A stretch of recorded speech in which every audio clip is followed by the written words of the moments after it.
Confronting high credit card debt can feel scary, but the good news is, if you owe $10,000 or more in credit card debt, financial relief options are now available. National Debt Relief is currently offering debt relief designed to reduce what you owe and put you on the fast track to becoming debt-free. If you qualify for debt relief, you may be able to pay back less than what you owe and save thousands of dollars. Just visit nationaldebtrelief.com. Imagine only paying one low monthly program payment you can afford and saving money as you become debt-free. National Debt Relief has already helped bring debt relief to over 550,000 U.S. consumers, earning thousands of five-star reviews and an A-plus rating with the Better Business Bureau. You're stronger than your credit card debt. Let today be the day you start turning things around. Take the first step and visit nationaldebtrelief.com to see what debt relief you may qualify for.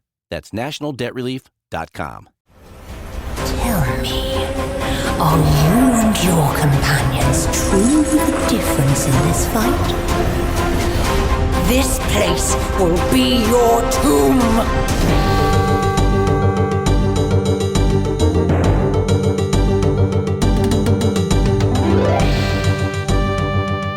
Welcome to episode 268 of the Wilderness Podcast.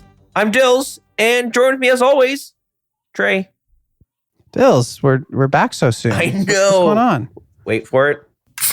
Did you hear that? Oh my goodness! Hold on. I gotta go get a can now. Did you hear that? No, I didn't hear that. I did the can opener right into the mic. What are you drinking? This is Diet Mountain Dew cream soda. Are you serious? Yeah. Oh no, sorry. It's Dirty Mountain Dew cream soda. Well, it's also diet, but. And then I'm also drinking. You said cream soda? Yes. I got a Dream Float creamsicle. Well, I'd like to. My official review, not that great. Yeah, mine's not very good either. But okay, my whole point is people are very confused right now. I got myself an energy drink. Yours is full of caffeine and sugar, let's pretend, even though I think you said it was diet. Because this week we got to go fast. We got to go really, really friggin' fast because it's Leagues. Leagues is here. Woo! Everybody loves Leagues. League 6 is here. We'll talk a bit about that, but that is not what the whole episode's. This isn't like a Leagues episode of. You can tell from the title because we're actually talking about Smash or Pass, but we're going to focus on Tombs of Amascut, and we'll see where we get. If we get through Tombs +1, or if it's just going to be Tombs of Amascut, but we'll see how it goes. Leagues is here, so we'll talk a bit about that. But Trey, what do you have going on? You told me you were out shopping earlier today, and that feels like something we should talk about. Okay. Is this an intervention? Well, what did you buy? Today I upgraded my phone. Me and my wife both got new phones. Oh, fun. Well, okay. That's cool. Are you a big... I was going to say, you're like super into phones, but I don't know. But what I really want to know is, when you're buying a phone, how much are you thinking about like RuneScape playing on your phone? That's a great question. And it's actually very pertinent because I did go from the iPhone normal size to the Max. So I got the bigger screen. And I'm very interested to see how that will translate to mobile. And to answer your question, it's a big consideration. Of course it is, more than I would like to admit. But yeah, I'm really interested to see how mobile is on a little bit of a bigger screen because obviously it sounds better. You know, bigger is better and more. I can zoom in, I can like see things. I don't misclick as much. It's true. I'm just a little bit worried about, like the way you hold your phone for mobile, your thumb's on both sides. If the screen's bigger, I'm a little worried about tapping in the middle of the screen, having to stretch my thumbs out more kind of a thing. Mm-hmm. So we'll see on that. See, that's my big problem. I got my phone's like, I think almost 10 years old. No, it's about 8 years old at this point. So it's really beat up. It's starting to go really slow at times. The battery sucks. I'm still going to hold out, but I'm definitely been thinking a little bit more about like, I might be looking at getting a new phone at some point. Mm-hmm. And one problem I have with this is when I bought it, I've always played a lot of mobile games, but RuneScape was always like a side mobile game I played. I'd play like, I was playing San Andreas on my phone for a while, and I would have my phone hooked up to like a PlayStation controller, and it would kind of work like it's like its own little Steam Deck. And then I've now since got a Steam Deck, so I'm playing everything on there if I want to. And now my phone's back to being a RuneScape device, but it's too big. That's my problem. There's like a blind spot in the middle that my thumbs can't reach. Yeah. So I have to like stretch them. It's uncomfortable. I don't like it.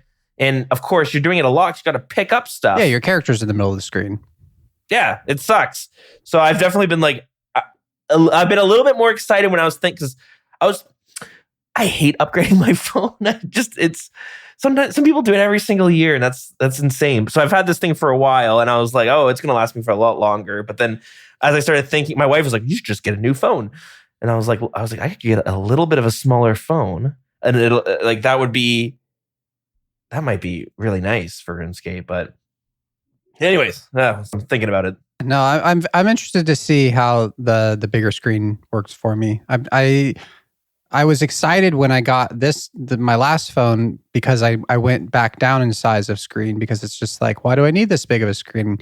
And then I went back up. So I'll probably just do this for the rest of my life. Just keep going back and forth. Hey, you're going to switch things up, which is very exciting. Anyways, cool. Good luck with the new phone. Let us know how it goes. I'm curious if you do have like it's too big, this sucks. Because, maybe it's not the size of the dog in the fight. Maybe it's the size of the fight in the dog. So what if I was like, I come on next week and I'm like, I did the Inferno. It like made such a big difference. I did the Inferno on my new phone. That'd be crazy. Like, that doesn't even make any sense, but that's insane. You got like a little AI bot built in that's helping you and stuff. Oh, that's true. I do. The new iPhones have like Apple Intelligence now. So maybe I could be like, I'm not going to say the name of the phone, but the phone's name. Could you do Inferno for me? And maybe she will. Dude, AI is everything right now. It is everything. Even so much so that it is signaling us to talk about leagues. I'm just joking. But wow. Trey, let's talk about a little bit about leagues. Smooth transition. No. I love it. Yeah, so leagues is here. We're like, 1 week in? And I know leagues is a bit of it can be almost like polarizing. There's a lot of people in our clan that like love it. They've been doing like going so hard on it, playing it all night, all day. They can't get enough of it. They've watched all the guides, all the videos. They've studied this thing inside and out. And then on the other side, you got people who are like, why the hell would I waste any of my time on a temporary game mode? Like, what's the point of that? I'm just going to play the main game. What a waste of dev time. That's a bit extreme, but of course it does feel that way. There's some people that it seems to be like you hate it or you love it. Now I kind of fall in the middle. I'm enjoying it. I'm not crazy about like I go in a little bit blind and I just kind of vibe through it. Yeah, what are your thoughts on League? I know you're not a huge fan of it. It's not really your thing, but anyways, it's here. So what do you think? It's kind of funny because me and you were in VC last night, and I was saying I hadn't done it, I don't like it, and all this stuff. And I woke up this morning, and my dogs got me up at 5 a.m. on a Sunday. And I couldn't go back to bed. So I was just like, all right, some prime scaping hours. And I got on and I was like, I can either keep doing rune crafting or maybe I'll try this leagues out. I felt kind of like I want to try something out. So I was like, let's do league. So I did the league for a couple hours and I went back to the main game. And yeah, it's a couple hours is quite a session though. Yeah. I just kept trying to, I don't know. It's just not for me. Well, what made you want to log in? Well, mostly just because my alternative was rune crafting. Right, your max. What is the new one? It's max by June? Yes, max by June 1st is the plan. No. just agility and rune crafting. Right. I want to max by the end of the year, but okay. Cool. Yeah, I am not trying to hate on anybody that enjoys leagues. I think that's great for them.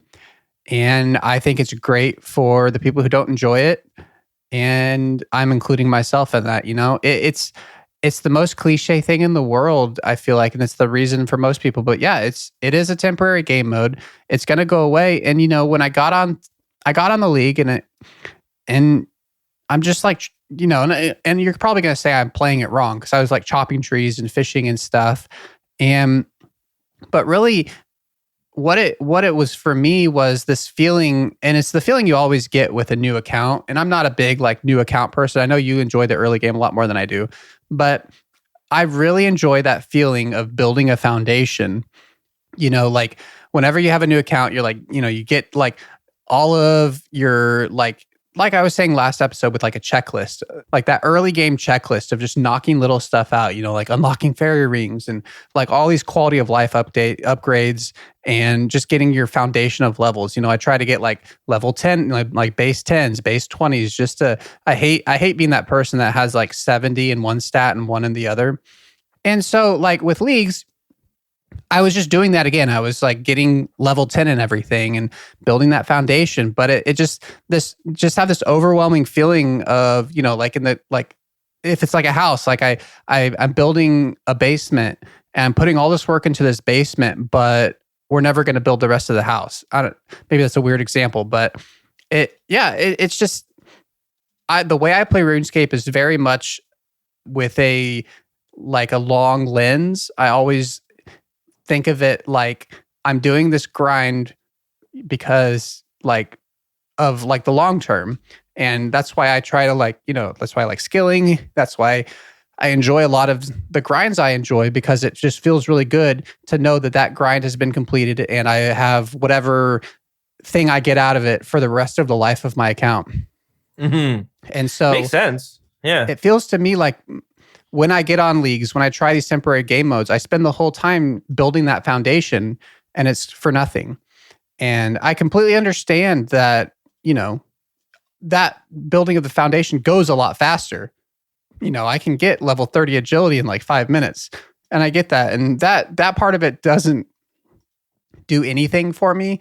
And that's probably another big difference between me and people who enjoy leagues is it just seeing, last night you were streaming on Discord and you're getting like 250K farming XP drops. And that doesn't do anything for me either. So I don't know. Yeah. I just can't seem to get into it. I think it's 'cause this is the 6th league so far, Demonic Pacts. They've done 6 different versions of these. And like I've been the exact same way you have, especially earlier on. And then I guess it wasn't until like the past, well, I don't know, I started having the change. I started getting it a little bit more. And I think a big part of it is like you want to go into leagues. I like to go into leagues blind. That's kind of what you did. But I think you need to have some sort of like goal. And that's so important with RuneScape in general. It's like I think you need to have some sort of direction, even if it's like shifting as you play it. And then that kind of gets you motivated. Like mine right now is get to moons. And I can't tell you how tithe farming, is it tithe or teeth? I'm forgetting. We had this conversation last night. I can't remember how do you pronounce it. It's always tithe. In Canada, we pronounce it teeth, I think. So that's where I'm getting mixed up. So I can't tell you how tithe farming works into me getting to moons. But if you gave me some time to reverse engineer how I got to tithe farming, you would. I think I could figure out how I got here. That's kind of what it is. Like it's like RuneScape. You're just branches. Just as can I ask a clarifying question real quick? So when your baby, like you have a kid, and when your baby, like they're really upset because their gums are starting to have, growth in them, what do you call that? Like when they're growing? Yeah. What do they call it when they're growing their teeth? Yeah, it's a teeth. It's almost like a teeth in a way. That's what we would call it in Canada. People call it teeth, and it's like teething. It's like, are they? Yeah, that's exactly. Yeah, that's the word I was looking for. You're teething. So then there's that. And then when you go to church and the pastor says that God wants you to give 10% of your money to the church, what's that called? See, that's the problem. I haven't gotten that far into. Well, we would call that tithing, but you're also calling that teething. We have to figure this out. Well, you're the only person I've ever heard pronounce it like that. But maybe I think it's one of those words that I read first, and teething, like, oh, I'm giving a blood teeth, sounds like more like it would be how you would pronounce it versus a blood tithe. And again, we were talking about this last night. Someone was like, aren't you into Warhammer? They talk about tithes all the time. I'm like, yeah, but I read it. I read it a lot, and I can pronounce it however I want when I'm reading to myself. No one's there to stop me. And then that's how we end up here. Okay, I'll stop it. I'm sorry. I'm so sorry.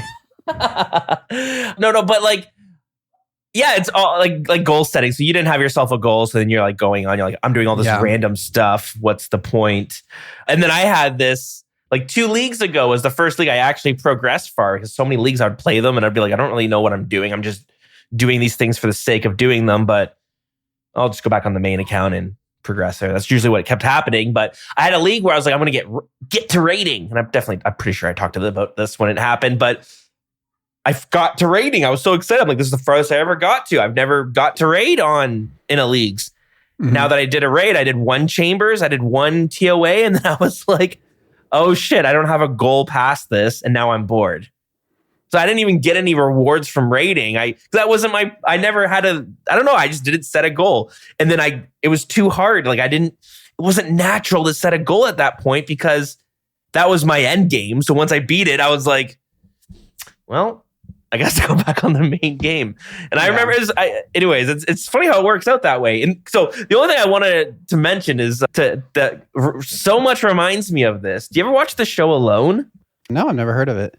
You send these people out into the wilderness by themselves and they have to survive. And it's like last one standing wins. So it's like people just trying to fend for themselves and trying to like hunt for food, go fishing, forage, build a shelter, yada, yada, yada. And then you can tap out at any point, of course. But what I noticed so much in that show is that people will set these goals. I'm going to build this shelter. I'm going to build this room. And then once they finish that, they don't have anything else to focus on. So they're like, okay, I built, like this one woman they wanted to build like a sauna. So which was crazy because it's like you're out in the wilderness. A lot of people are just trying to survive, but she was doing well. So she built this sauna. She had herself a nice sauna. And then she was like, I'm really lonely and I just want to go home. I miss my family. And then so she did. This other guy wanted to build a guitar. He built a guitar, played a song with it, and then cried about how lonely he was and went home. So it's like, it reminded me so much of RuneScape because like once they ran out of a goal, they were like, I want to go back to the main game, which is not this island I'm stuck on, not in the forest. I want to go back to the main game. Yeah, so what I'm trying to say is playing leagues is like no different than like being out in the wilderness on your own. Once we complete our goal, we realize how lonely we are. That does feel very RuneScape. In a way, though, it's like you have nothing. Like, why am I doing this for the sake of doing it? And also, that we see a lot of that with leagues. Like afterwards, like people burn out because they've been pushing so hard on this account that just goes away, and then they come back to the main game, and they're like lost. Yeah. Yeah, it is really fun. It's super. It's just everything's busted. We're talking about tithe farming real quick. I did it, and like I usually hate tithe farming. Like I absolutely like don't enjoy it on any other account. I dread having to do it. But then doing it in leagues where it's a little bit busted, I was getting like 500. I was getting like so much experience, like 5 mil within like 20 minutes or something. It felt like, which was insane. So I was like, I might go for 200 mil farming just because you get like leagues points, and then these points can unlock these relics, which make you a bit stronger. And the other part that is really cool, we didn't really talk anything about leagues, like what is it, what's going on, but like they have this skill tree which kind of looks like a Path of Exile. You know, some of the JMods play Path of Exile because they've mentioned it a few times with taking ideas from that game and putting in here. But the skill tree looks something from that. It's just like it's a little bit overwhelming at first, but it's so cool. They have like all these different builds you can lean into, and I'm someone who loves doing that. So I'm looking at like, oh, you could like, there's a build for having light weapons, like your light weapons attack really quickly, which is like basically just a whip, dagger, or your claws. But there's all these perks where you're like constantly able to send special attacks with your light build. There's like a thorn build where you're recoiling a ton of damage. There's like, in this, okay, so I love the Addle-Addle. Addle-Addle's the coolest thing ever. I'm thinking about getting into Addle-Addling in real life. And you could do a build where you're throwing the Addle-Addle darts and it splits off like the Venator bow and it attacks 2 people at once. Oh, that sounds awesome. So this is my problem though. I do like the fantasy of these builds often are like way more overpowered than what they actually are. So then I go to use them and they're just okay. And I go like, oh, I thought this was going to be like slaughtering people. I still have to be like, anyway. So yeah, like, this is a good time. I'm having it, but I know it's not for everybody. The other thing I wanted to mention about leagues is that it's a very interesting. Jagex was able to kind of not get away, but like one thing Jagex was really not on board with for anything with RuneScape was like discontinued items. And when you see that with RuneScape 3 with like holiday items, if you don't get it during the holiday, you can't get them. And they had some of them early on were tradable. And since you can't get them now, they're worth like tons of money. And I'm talking about the party hats, Halloween masks, Santa hats. There's a bunch of items like that. And they're worth like so much money in RuneScape 3. Whereas in old school RuneScape, they kind of, you do a holiday event, you do this past Easter event, you get every Easter reward you ever missed. We don't really have discontinued items. But before we talk about, because Leaks does have discontinued items, it's the first time they've ever been able to bring out a discontinued item. But they have kind of an interesting way, I guess, of doing it. But what are your thoughts in general about items that are like, they're discontinued, so they become these I don't know, if you see someone in RuneScape 3 with a party hat, they're of just like a different class. Like, Sorry, I was trying to decide if I should interrupt you or not. I think you're wrong, because the league store, you can buy all of the rewards from the previous leagues, right? Yeah. So the rewards aren't discontinued, but the trophies are, right? If you don't get the dragon trophy, and they change the way they look every year. So if you don't get the trophy, I got for you. a specific league, there's like no way of going back to get it. I'm pretty sure. I'm going to go look this up, but yeah, what are your thoughts on items that are like discontinued in the? I mean, when they started old school RuneScape and they set this precedent that the holiday items were going to be this thing that was always able to be achieved, I was really sad, because that was always such a fun thing in RS3. The holiday items that, like my old RS3 account has some really old items from those old holiday events. And it was always so exciting. And it was like, even when I wasn't playing RuneScape, I would log on, even if I was burned out or whatever, if it was a holiday time, I would log on and do the holiday event, because I knew that was the only time I would ever be able to get that item. And then when they did old school, they just made it, like you're saying, so you could always get them. And it's like they did that exactly for that reason. They didn't want the FOMO. They didn't want people not being able to get those items. It was like, I don't know. I guess I think when it first happened in old school, I thought it was like an accident or an oversight or something, but they did it very intentionally to not have that FOMO and the craziness around like the party hats and stuff. I think that's almost a separate conversation because they're tradable. But like I don't know. It's like they're not. They don't have any stats or anything. So I still wouldn't mind it, especially as someone who I've had my account since day one of old school, you know what I mean? So it's like I could have had every single item from the beginning. But I guess the part of it that kind of sucks is like, I made this iron 2 years ago and this is becoming my main account. And no matter how progressed this iron gets, it wouldn't have been able to have any of those items. And so then I almost have my main would become like almost my, I can't think of the right word for it, but like my archived account, like that had my legacy account, But yeah, I don't have a super strong opinion about it either way. I'm really glad with leagues, because those items are more prominent. They're not like cosmetics. They are cosmetics, but they're cosmetic upgrades to items that you will be wearing a lot in the game. I'm happy that you can get those, a little further down the line. And it's not like, if you don't participate in this leagues, you don't get these items. But especially since it's so much more of a time commitment. The holiday events are like 10 minutes long. But if you were on vacation or something and missed leagues and never could get those items for the rest of your life, that would be a problem. Yeah, it's a really tough balance, because a lot of MMOs do have the discontinued items, like holiday items, especially because it's such an easy way to get people to actually participate in this new event, because a lot of people don't want to miss out on it. Yeah. A lot of people don't like being forced to do them, but like I've always kind of liked it. I like logging in and being able to add, I guess, a new goal, a new little checkbox on my little to-do list.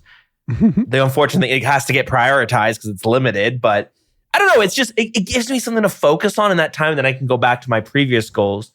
And yeah, leagues is really, with the trophies, is the only way they've been able to do it with no pushback.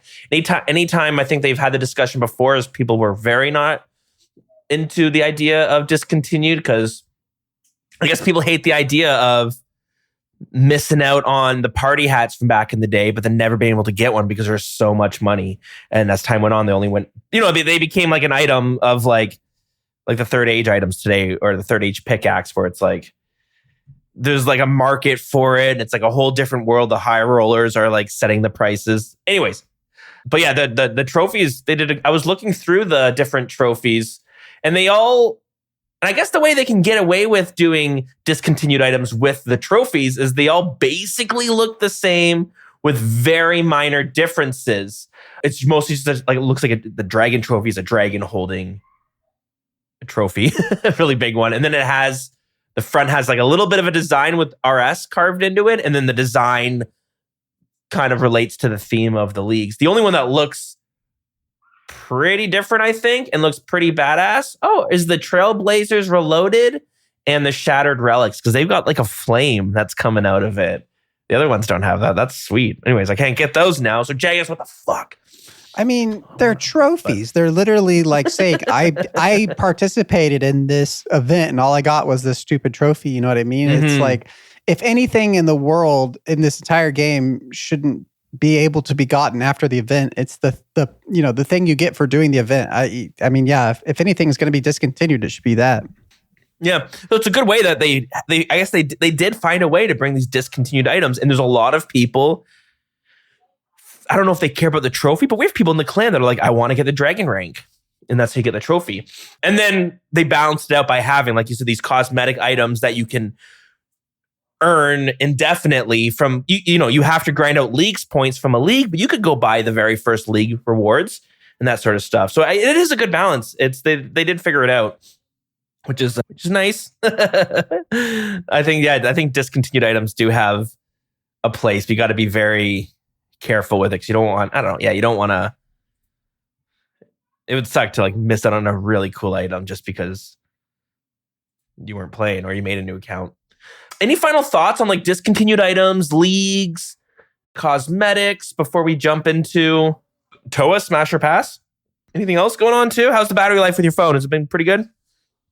I'm it's fine so far. I am like 5% distracted because I'm trying to keep this phone, like all the updates and stuff rolling in, so that when we're done recording, I'm my goal is to have my phone in working order by work tomorrow, which shouldn't be an issue. Of course.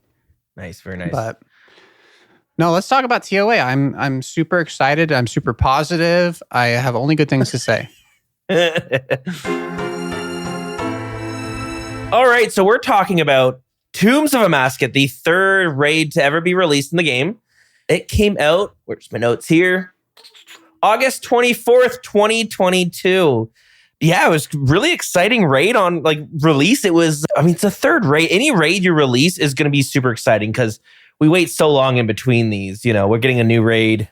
Is it next year? Maybe? No, this year. They said. Okay, well, anyways, that's 4 years since TOA came out, right? It's 2026. 4 years is still quite a long time for raids, especially if you compare it to other MMOs, which we shouldn't do because OSRS is just its own thing. But yeah, it's a desert-themed raid. It was like the first raid that you needed a quest to complete. Well, that's not true, but like it's the first raid you had to complete a quest that was directly tied to the raid. Whereas with like Theater of Blood, I think you just needed the Mauritania one, which was like, I forget what it's called, but you do it. You don't need much requirements for that. You unlock that it wasn't specifically. I guess. I don't know. It wasn't specifically unlocking TOB. It was like unlocking Mauritania.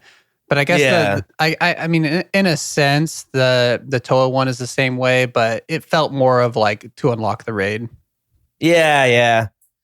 And they were going for more of like a narrative focus with Tombs of Amascut, having to do with like some of like the desert demigods and all that sort of stuff. So like in the raid itself, you see a lot of these like demigod or like these ancient figures, a lot of stuff that's like separate from like Zamorak and Ceradome, all that sort of stuff. Like you really have to be a bit of a lore nerd to go into this knowing already who these people are. So you have like this crocodile demigod. Is it a bug beetle demigod? I don't know. But anyways, you see them when it comes to like the bosses, like they're all matched in some sort of entity.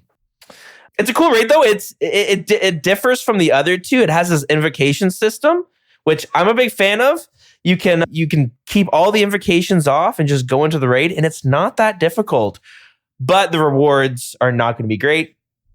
And you can slowly kind of tune up with different invocations that will make certain parts of the fight harder. It'll like give you like a time limit on how fast you have to beat it. There's a bunch of different things that you can turn on and off that are going to affect how hard the raid is. And on top of that, they all have like a hidden bonus of like just beefing up all the bosses. So the more of these invocations you're going to turn on, not only is it going to change how mechanics and certain parts of the raid work, they're all just like flat out getting stronger. So it's kind of cool because you can start off like, there's a really cool leveling progression thing that you can feel with it where you're like, it reminds me of the Doom where you start off with like a very low invocation system, and then when you get comfortable, you can tune it up, and next thing you know, you're at 150, which is considered normal, and then you're pushing it up to 200 and 250 and 300. Now you're an expert.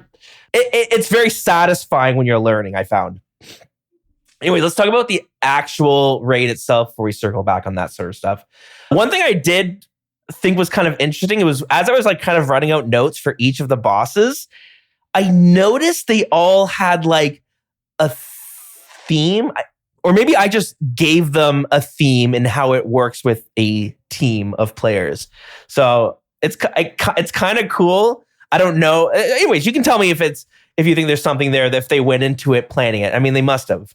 So first thing you need to know about the raid though is there are 4 bosses you need to kill before you unlock the last boss. But with each of the bosses, they have like a puzzle room you have to complete beforehand.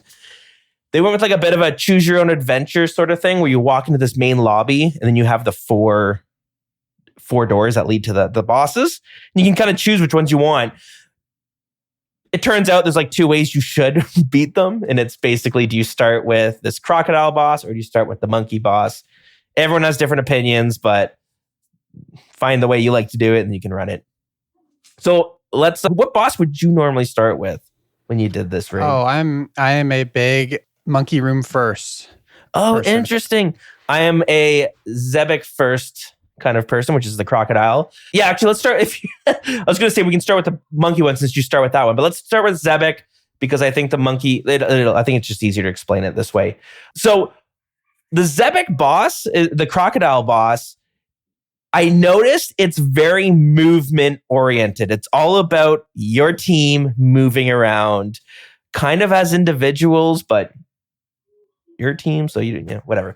The puzzle room itself is like a little agility course. There's these different halls. You just got to run down them, avoid the spikes and the poison, and then fill up a jug of water. And then you're like watering a plant. Once it's finished, the room is done. So yeah, you're just running through these mini agility courses, trying not to take damage and just trying to fill up as much water as you can. So it's very movement oriented. But when you get to Zebek is really, the fight is kind of themed around movement in the sense that it has 2 of these main attacks. It's constantly spitting out poison or vomiting out poison that you don't want to step on. You got to avoid those parts. But there's these 2 attacks he does where there's going to be rocks that spawn and you need to hide behind the rock because he's going to do a shouting attack. And if you're not behind the rock, you're going to die. And then there's another one where these walls of waves are going to come through the arena and you need to find the opening in the wall and run through them. All that sounds easy, but the hard part is you have these jugs of water that you need to like use to break open, which will clear the poison that the boss throws up everywhere. Because you start losing you lose parts of the arena. You can't run around as easily because you don't want to step on the acid, which makes hiding behind the rocks or running through the water quite difficult. So you use the water to clear it and then you can run through. Yeah, that's really the main thing about Zebek, but I noticed it's very like movement oriented. You're just positioning and yeah, you don't move properly, you're going to die. So anything you want to mention with Zebek? That's the fight in the nutshell. Yeah. So first off, I think I would say that Zebek is my favorite of the 4 demi bosses. The fight is. I do enjoy it. The puzzle room is also my favorite of the puzzle rooms. It's just kind of fun. It's pretty quick and easy if you know what you're doing. Something I feel like we also need to kind of keep in the back of our mind and bring up when it's relevant is Toa had a massive overhaul of fixes and reworks and stuff last year, I want to say. And a lot of stuff got changed. And for example, in the Croc puzzle room, they made it so that they made it so your whole team doesn't have to be perfect anymore, and you can still complete the room a lot quicker. They basically lowered the threshold from everybody having a full jug of water to not that. And so even if your teammate messes up, you can still get done in time, which is, I guess, nice. It's kind of weird because it's not that hard to do it perfectly. And so making it so that, I don't know, maybe it's more when people are running with people they don't know, people are griefing other people for messing that up. It is kind of brutal because you're running these jugs of water to this plant. And if you get hit, you're losing some of the water in your jug. But when you go to put it on the plant, if you didn't get hit, I think it's like 100. But if you did get hit, it like cuts it in half so people can see you like, who the frick just filled up 12 pieces of like things of water versus 100 or whatever it is when it's perfect. So going into the fight, it is one of my favorite fights, or it is my favorite of the demi bosses. And it's the easiest to teach, I think. Also, Toa is such a introductory raid that this is by far the one that like I've taught the most. And this one is probably the easiest one to teach. Yeah, I'd say so. And it's because, the mechanics are very simple. If it's a rock, you pray ranged. And if it's a like red ball, or no, if it's a pot, it's mage. And these are the auto attacks. So like throughout the fight, while you're dealing with the water and the acid and the rocks, he's going to be doing these two auto attacks, which is he shoots like a chunk of rock at you and a jug that breaks into like a magic attack. And then, you get the waves, which are, if you've done Dragon Slayer 2, is basically that mechanic and, pretty simple to overcome. The rock and acid combination can be a little frustrating sometimes. RNG is a little weird with it. There are some, over time, there's some metas for kind of where you want to stand for the best chance of having a good spot for that, to make it less likely that you'll get screwed by RNG there. But, there can be some RNG. It's also one of the like biggest points of like laugh out loud moments in group raids, like just dumb things that have happened with trying to. I know one time I was like, I had tears in my eyes from laughing because there was like a jug right next to a rock and somebody managed to somehow kick it in the complete opposite direction. And we like wiped. And it was just like, it was just the most comical thing it was so easy. And you saw his character walk up to it. It felt like he just hit a banana peel or something. He literally just kicked it the wrong way. It was so funny. So there's some stuff with that. But, I do enjoy Zabak a lot. And it's also worth mentioning, and, this is a reason why a lot of people start with Zabak, the scaling of the path levels. So one of the big kind of sets of invocations is these path leveling.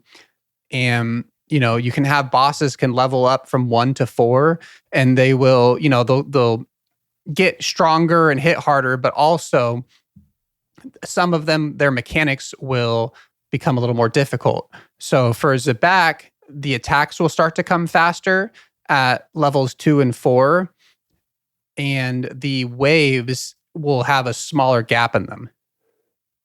So Zabak is like, it's essentially considered it's not impossible.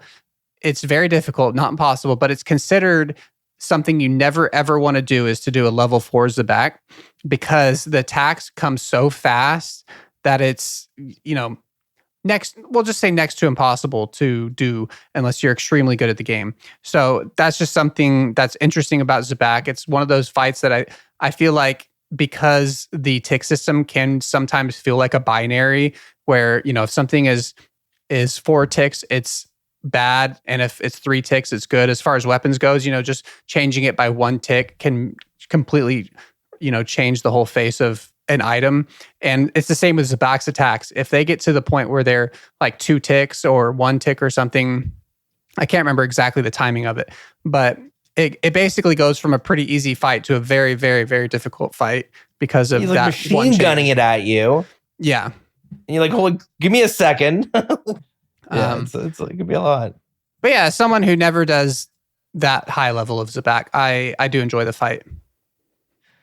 It's a cool boss. A few things that I like about, like, design wise. One, the part where you have to hide behind the rocks because he's going to like roar at you and you have to clear the poison stuff. Mm-hmm. The sound of the roar is awesome. It's one of my favorite sounds in old school RuneScape. Oh, yeah. It's like, very like, I don't even know. It just sounds good.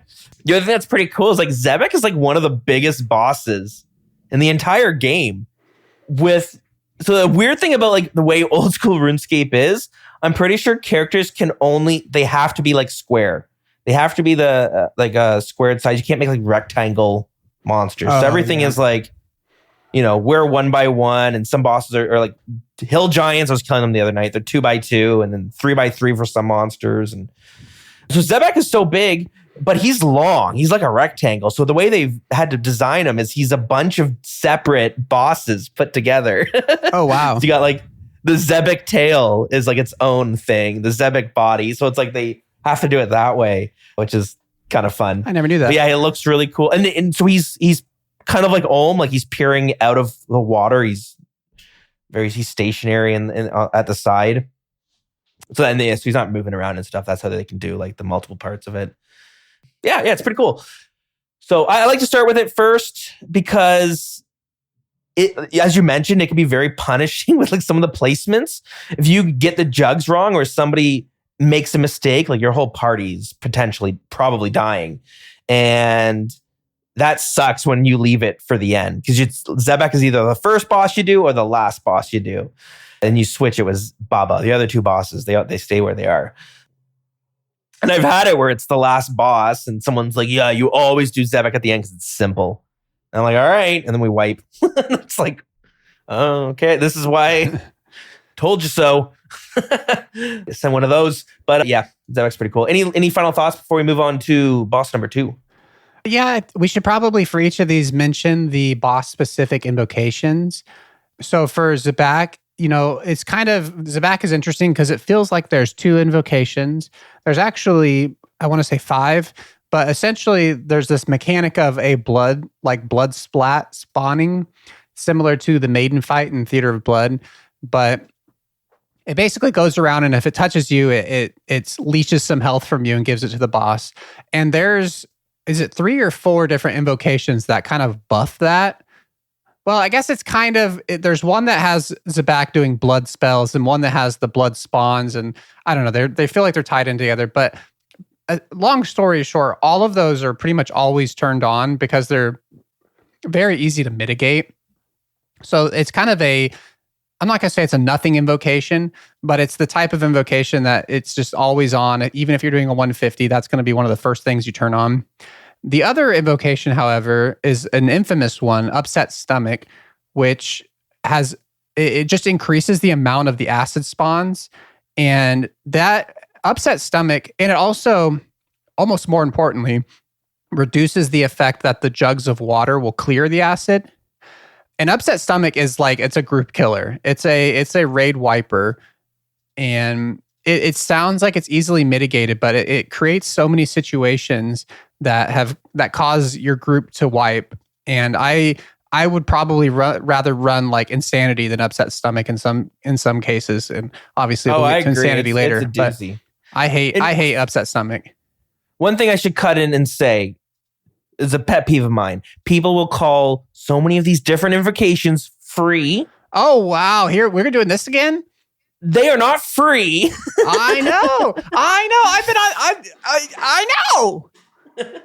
Okay, so many, and we're gonna get to it, but so many of these invocations, you'll have these like, people will say it's a free invocation because it's one of those things where when you learn how to do it, you can do it. But if you don't know how to do it, it's an instant kill. Or if you make a mistake, it's an instant kill. So many of those invocations that people are like, it's free, we're gonna do it. And you're like, all right. And then half your team gets killed because they're like, oh, I actually haven't done it that much. And then it's like, oh, okay, it's either free or what's the opposite of free? Like I can't even think of an example of something that, like What's an example of something that is not free? Oh, you lost. Okay, I lost sound as well. Hello? Okay. No, I didn't. I can though. Okay, I'm still rolling. Yeah, you kind of cut out, okay. and then I started talking, and then you messaged me. Oh, okay. Okay, I'll say my last part, and then Okay. I'll let you jump back in. Okay. So it's either free or like crazy expensive. Yeah. I don't know. I don't know what like. Anyways, I guess I don't know what makes something not free because people act like once you learn something, it's free. So like, what's the middle ground? I'm just as annoyed about this as you are. It drives me crazy. I get where it comes from because like I guess we'll probably end up getting to it, but like especially the last boss, which is like the wardens, there's invocations to speed them up. And the last phase is very movement based. You're kind of going back and forth, attacking. It's like it's similar to running the head if you've done chambers a bunch. But you can change how fast you're having to move back and forth. And there's like, it's basically you have like fast, medium, and slow. And funny enough, it's like medium is the easiest.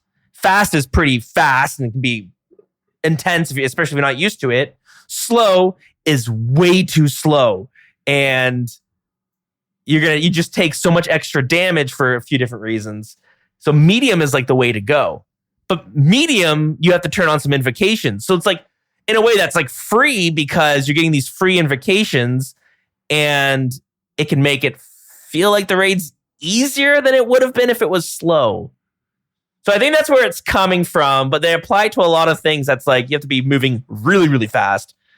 And if you slip up, you're dead. No, that's just not the definition of the word free. If you're having to do anything different, then it's not free. There is only one free invocation, and it's when you're doing it solo. There's an invocation. Well, maybe there's. Hold on.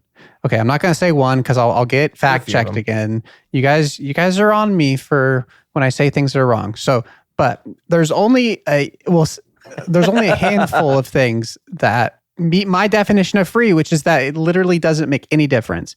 Like I was talking about the Zabak blood ones, and I said I put those on for a 150. It's like they're super easy to mitigate, but they're not free because you still have to do something different. You still have to accommodate for them. You still have to, they are something that is changed in the raid. That's not free. That's not how free works. But oh man. I think it's really just high risk, high reward. The high reward is you got through it unscathed. Yeah, then just the high risk is you mess up, you're dead. Then say they're easy peasy lemon squeezy, but they're not free. No, should we move on to cat free? Well, let's see. We can talk about the free invos for each. No, yeah. Anyways, free puzzle room. No, we can talk about how free the puzzle room is. Okay, so let's go to cat free, and the theme I had for Zebek was movement, moving behind the rocks, moving through the water, moving around the poison it spits out. Kefri, I'm calling it coordination. So the puzzle room is, you split into two paths, and there's like 7 different puzzles, and they're split up between these two paths. So what you need to do is you need to separate. You need to split up. A part of the team goes one way, the other team goes the other way, and you go through the puzzles. And when I complete my puzzle, it unlocks the door for you, so you can go to your next one to beat the puzzle, which unlocks the side for me, so I can do the next puzzle. And you're kind of doing that. And they're kind of weird because like most of the puzzles are just straight up solved using a RuneLite plugin. It'll be like, remember the pattern and then step on the tiles that lit up. And then you have the RuneLite plugin that's going to tell you. And here's a math one. Each of these symbols equals a different number, and you need to add up the symbols to make 17. And you're like, well, I'll just do what the RuneLite plugin lights up, and I'll just click those.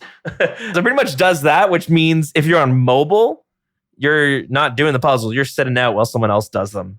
But what's really funny is there's one puzzle that actually takes a bit of skill. You're shooting these pillars, and you're trying to figure out the right combination. And every time you mess up the pillar combination, it resets, and rocks fall from the sky. You got to move a bit.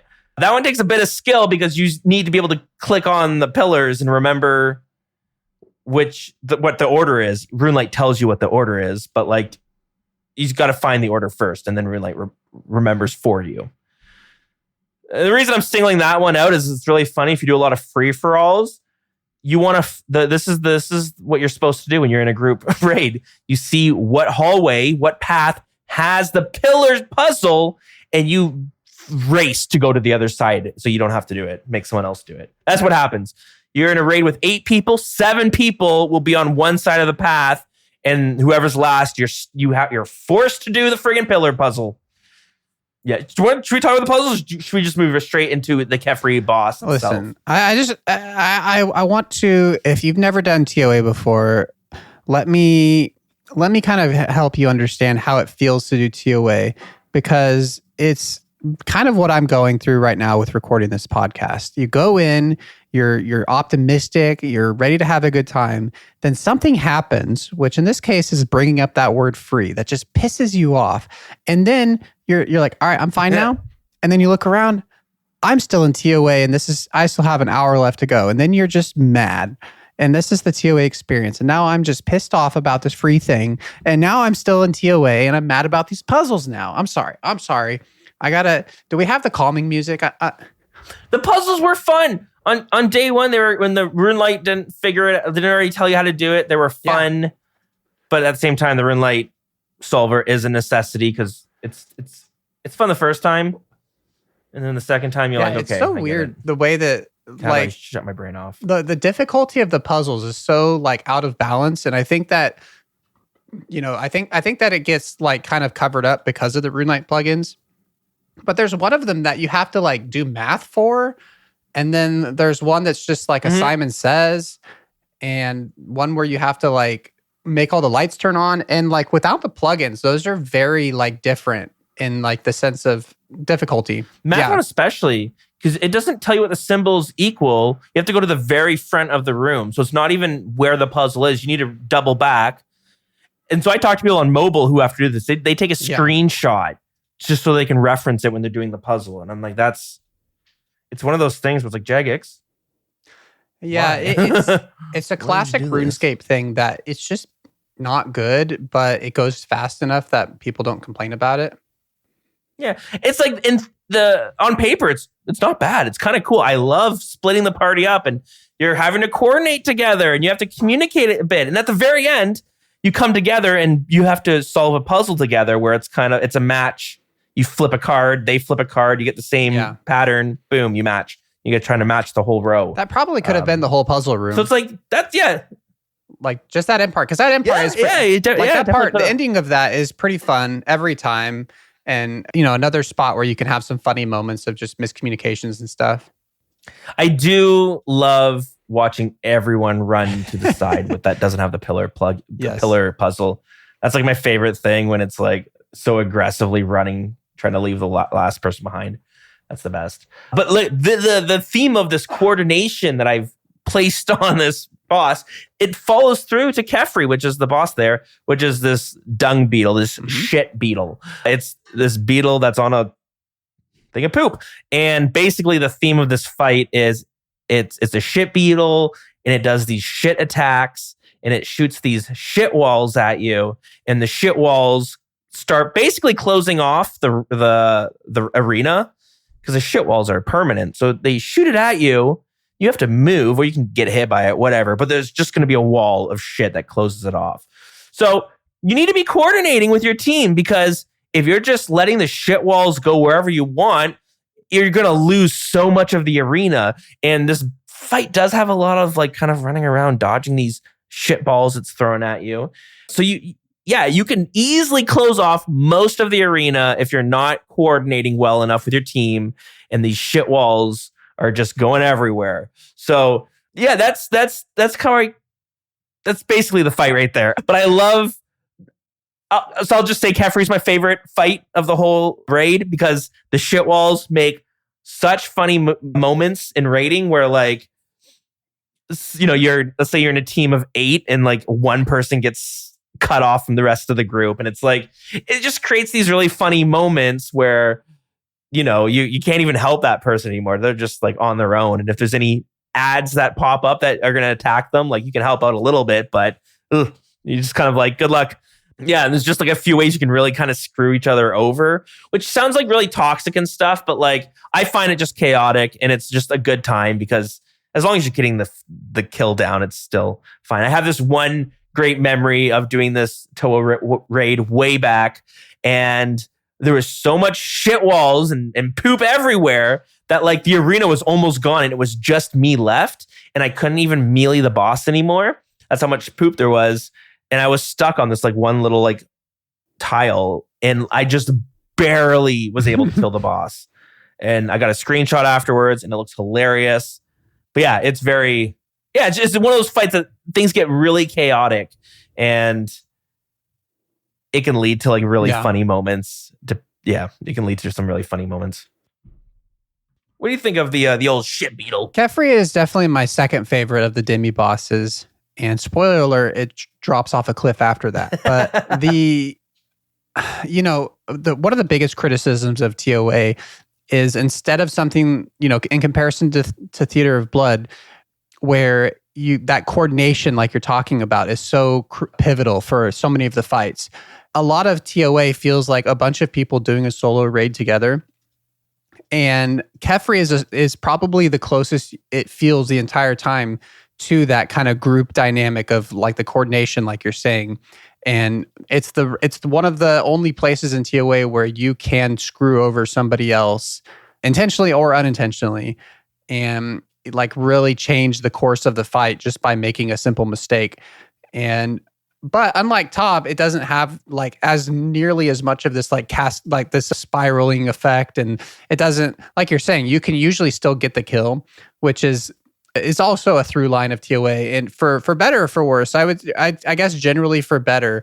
Unlike Tob, if everybody dies, almost every room in TOA, usually a good enough player can clutch it out, even if everybody dies in like the first 5 seconds of the room. It'll take forever, but usually someone can clutch it out and you can keep going. But yeah, Kefri, I do find it a fun fight. I also do find it pretty satisfying of a fight, like as far as the actual mechanics of because, Kefri will shoot a ball up in the air and then a shadow will appear on the ground where you're standing and you have to move out of the way before the ball of fire lands and hurts you. And you get into this rhythm of like attack, move. And I do find that part of it pretty engaging and like, just kind of, it's not super difficult, but just kind of satisfying and chill.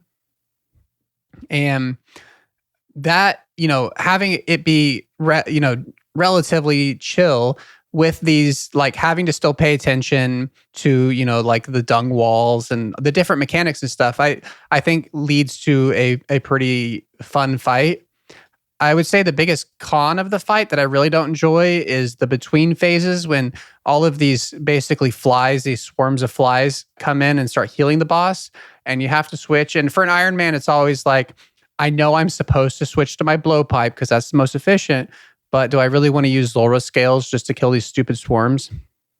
So sometimes, and it is always, I have to drop something for, like I try to do my blowpipe and it doesn't switch. And so then I have to drop something from my inventory and then I forget it after the room. And I don't know, that just seems to always happen. But I would say overall, I do quite enjoy Kefri. It looks like a cool, like the boss looks cool too. Yeah. It's hopping on this big ball of dung, which is first, like, that's wild that there's beetles that roll dung up into balls and they like use that to live in. And I don't know exactly, but I remember watching a video about like dung beetles and they will fight like kind of like shells with crabs. Like they want the larger dung.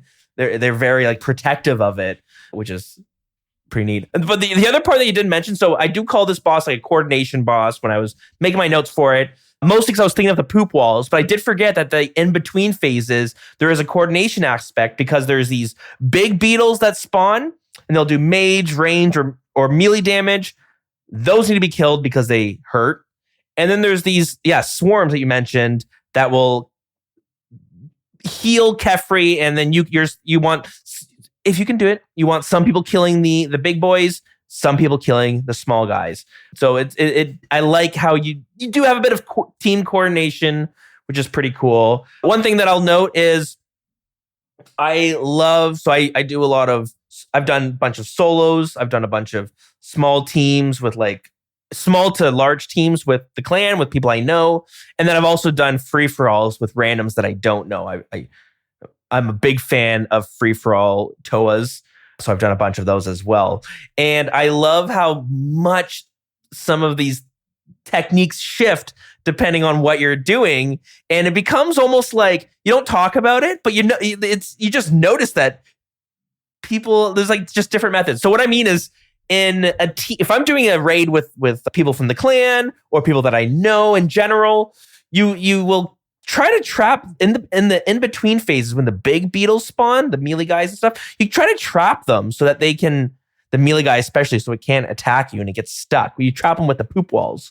So there's a way of doing that. Whereas when you're doing a free-for-all with 8 people, you don't try to trap the melee guy, because in a free-for-all, like I don't trust these free-for-allers to be able to coordinate and trap it. Because if they don't trap it, they're going to trap someone else, maybe in their party, or they're going to screw it up. So what they do is they all just pile it into a completely different corner. Everyone, if you got poop coming at you, you go to the corner, so it keeps piling it in there.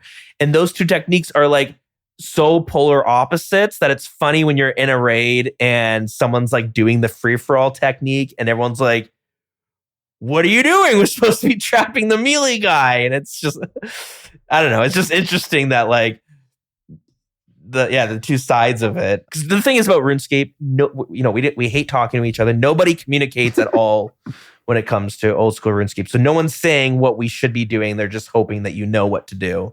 Yeah. 100%. Yeah. Anything about Kefri before we zip on? No. It's a pretty straightforward boss, I'd say. Yeah, it's quite fun. I do enjoy it. So the Kefri is always the second boss because it's quite predictable, quite consistent, quite easy to get through. And once you finish that boss, you kill the 2 bosses. You now have like a refreshment stage where there's this like ghost that pops up, and it's going to give you 3 choices. You get to choose the life, chaos, or power. And life is just going to give you things to heal you, things to heal your prayer, that sort of thing. Power is not going to heal you. It's just going to give you like smelling salts, which kind of act as either the overloads or like a super combat range potion, mage potion, that sort of thing. So you have the smelling salts that will do that. And then you have like an adrenaline, which cuts your special attack energy in half, basically. So you can spec more often. So power is just making you stronger. Life is just making you healthier, giving you prayer. Chaos, it's like random every time. And it takes a little bit of you get some power, you get some life. Sometimes chaos is really good. Sometimes it sucks. Let's call this the refreshment period of the raid for us to talk about like this part of this mechanic of it. Because with Theater of Blood, you get points throughout the raid. You get to spend these points on refreshments throughout. You get these chests that will give you food or prayer potions. In Chambers, you farm it. You get supplies that you have to make them either before the last fight, or you can do it a little bit earlier if you need to. But yeah, Toa, you kind of get to choose one of 3 packages, which is, much different. I'll say what I like about it though, you do kind of fall into a rhythm when you're comfortable with it, where you're taking power the first time, and then the second time this guy comes around, you're choosing life, because it comes right before the end of the fight, end of the raid. But what I always thought was cool is when I was doing it on my Iron account, I'm not really kitted out, don't have the best gear. I'm struggling a lot through this raid. The amount of times I choose chaos because I can't just not take healing for the second half of the raid, but I also want a little bit of power too. I want some smelling salts or something. So I'm constantly looking at chaos to be like, should I take it this time? Because sometimes you just get unlucky and chaos is just trash. It's like, oh, that's just life, but worse with less things. I like how it's so random. It makes, when I was doing it on my Iron a bunch, I remember making it feel like the raid was different each time. Not really different, but elements were different, which or just enough to keep it interesting. What do you think of this like refreshment period, especially when you compare it to like how Tob and Cox do their refreshment period? That's the name we're going to call it. Break. I guess. Yeah, the snack break. Like that. No, I think it's cool. I like the kind of vibe that they go with, the 3 different options and how they're kind of mixed. You have like a consistently good one for healing, consistently good for damage, and this like mix of the both. It's one of those things that, like so many things in RuneScape, I feel like we're so far past it feeling like these cool decisions, and it's just like, yeah, you always take power first and then life second, and you kind of you get so far down the road that you lose that initial whimsy of how this fun little choice you have to make because there is a meta and you must stick to the meta, or you're trolling the team or something. But it's cool for learning because you can tell people like take life twice and then start to do chaos to get some salts and stuff, and then but you tell them like, hey, you want to get to the point where you're taking power because that is what you're going to want for that is that's the meta. And so, but it gives you, so much of TOA is built around these incremental upgrade, incremental progression of just like, you can make it a little bit harder. And so that part of it I do really enjoy, but it is very quick and simple for those of us who kind of have established what we're going to do and do the same thing every time. Yeah, it does. Like my main, I'm all, power first, life second. It wasn't until I was doing it on my iron, I was like, wait a minute. It's a bad idea if I do power first because I'm not going to have food. Yeah, you got to be able to finish the rooms. Yeah, as soon as I get the gear, I'm going to be moving to the more consistent method. Yeah. But yeah, it is neat. I like it. All right, so we are at the halfway point of the raid. We got our snacks, and now we're going to move to boss number 3. Boss number 3 is always Akka, and he's like this Roman legionary soldier-looking dude. Arguably one of the hardest fights. I would say this always felt like the hardest fight to teach. Oh, absolutely. Especially of the 4 for sure. Wardens has like 3 phases, the last fight, so that gets more complex. But I think like if you broke each fight of Wardens into its own boss fight, I would think Akka is harder than any single phase. I think that I think you could make an argument that Akka is still maybe more annoying to teach than the entirety of the Warden's fight. Because the Warden's fight, obviously we'll get to it, but there's a lot more, like it's a lot longer and there's 3 phases, but all of them are pretty straightforward. Akka is such a change to kind of anything we've ever seen before that I always find it very hard to explain. Asterisk, pre-changes. We didn't really talk about, there weren't drastic changes in the Kefri room, but Akka had very, very significant changes, making it 100 times easier and 100 times less frustrating.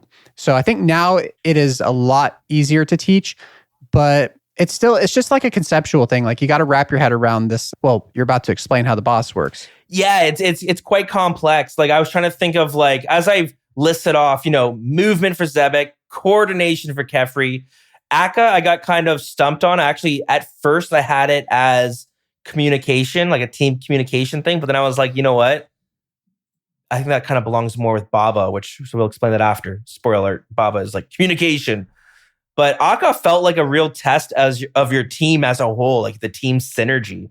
Because you you're just, there's so much going on. But the puzzle room, not so much going on, but it's kind of a cool puzzle, sort of. But this definitely is another one where it's really cool the first time or the second time. And then now there's a plugin that RuneLite just tells you what to do, so you can just turn your brain off. But got this pillar in the middle, you got this statue that shoots light, and you got a statue with the shield on the other side of the pillar. And what you're trying to do is there's these mirrors you can move, there's some mirrors you can't move, but you're trying to angle the mirrors so that the light goes around the pillar and it connects with the shielded statue. Once that happens, you can use your pickaxe to mine the totem thing in the middle, and once you destroy it, you can move on. There are some like walls you're going to need to mine as well. So this is kind of like the skilling room, but I still call this like team synergy because You want some people mining the walls. You want some people moving the mirrors around. And you all kind of have to just be ready to click it at the same time. Because if you do click it at the same time, you can destroy it in one phase. If you're too slow, then you got to set the mirrors up a second time to get it to clear. I've seen the infamous 3 times once, but that's pretty rare these days. Yeah, that's the puzzle room there, which I think is cool. But yeah, now you have a plugin that tells you, put the mirror here, have it facing here, mine this part of the wall. Now you're good to go. It was really funny to see the progression of the puzzle room plugins because the first iteration of it, early on, I think there's like 5 different like orientations.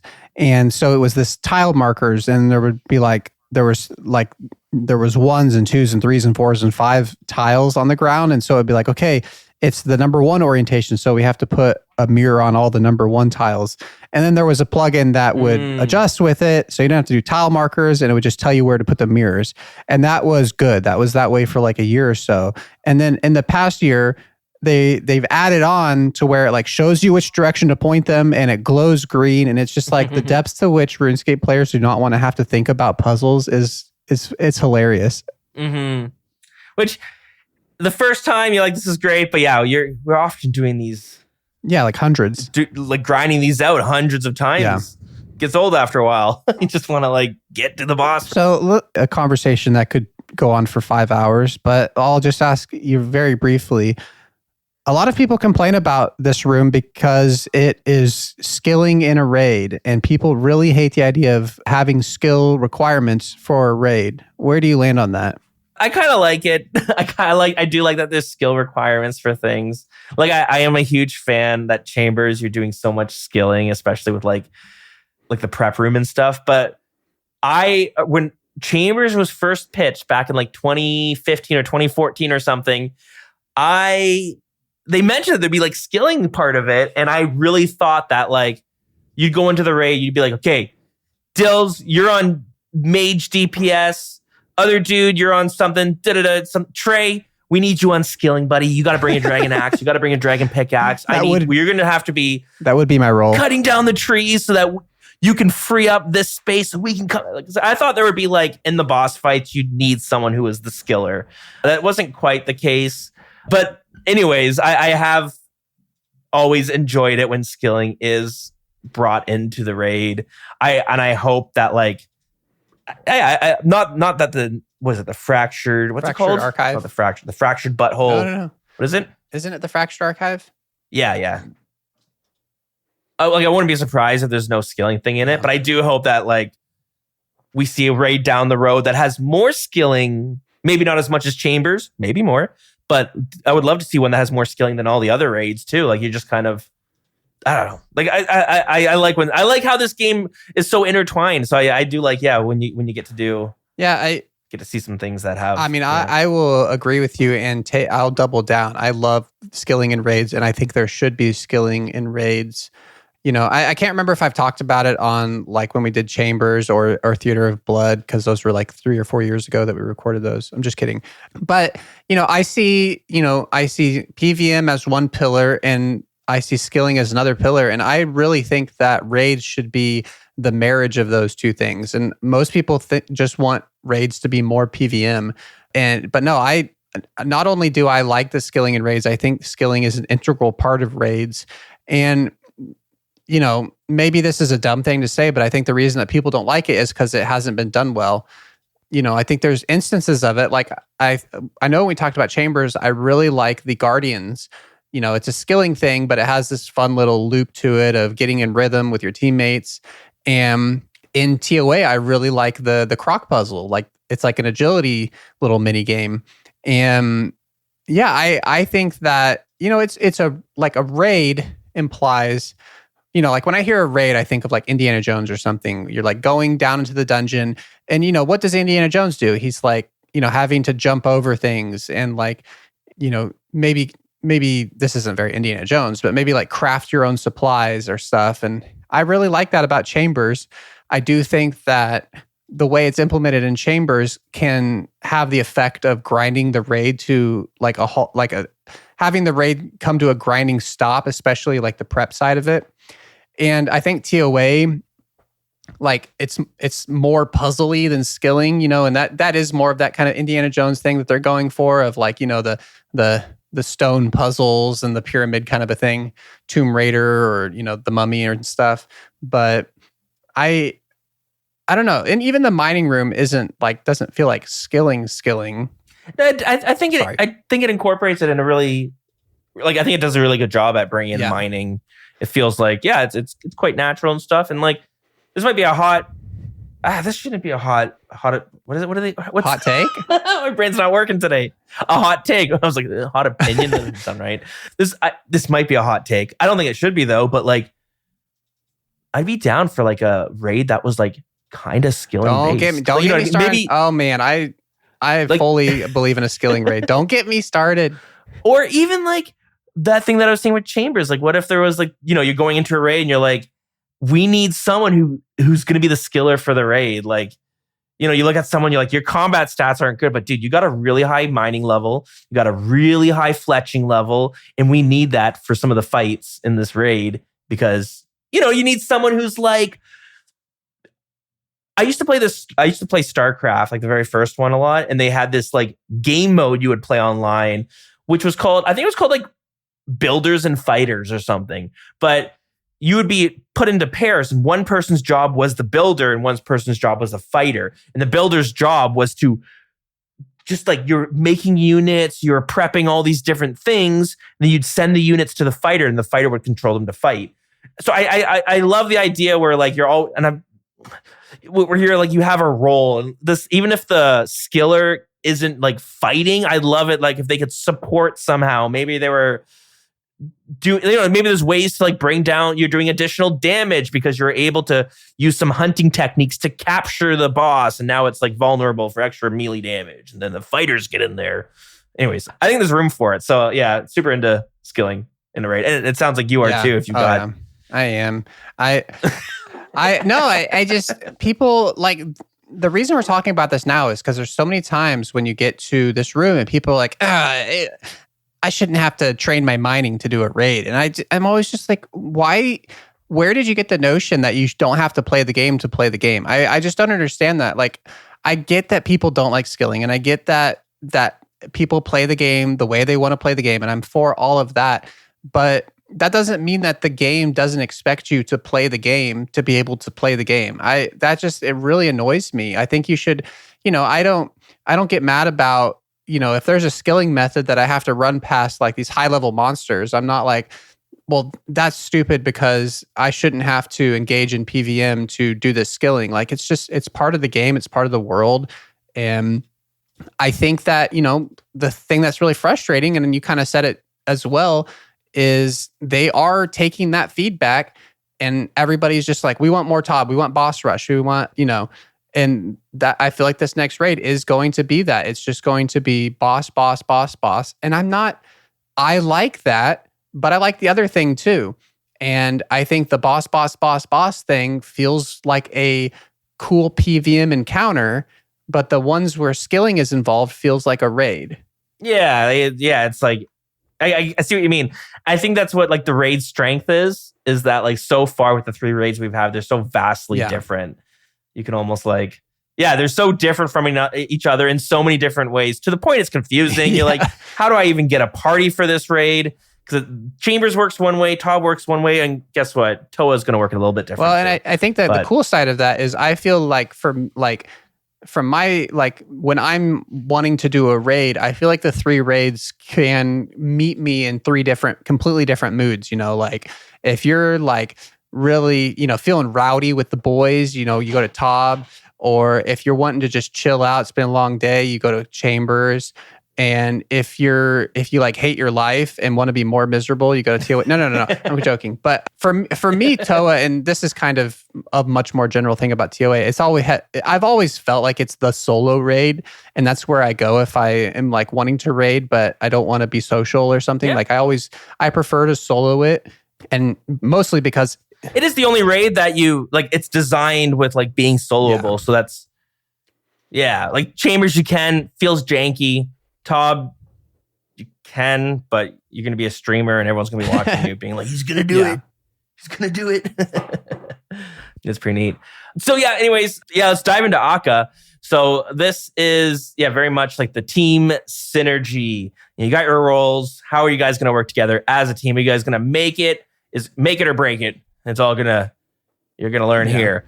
So you do this raid third because you want the refreshments. You want your snacks. You want to be, you want your energy for this one because it's a bit of a doozy. Yep.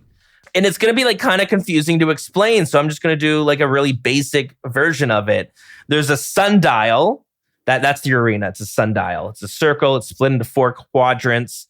And throughout the fight, you're going to be needing to move Aka into different quadrants so that you can do damage to it. He's got attacks where it's going to be like Simon Says, and you got to go into the quadrants that light up in a certain order.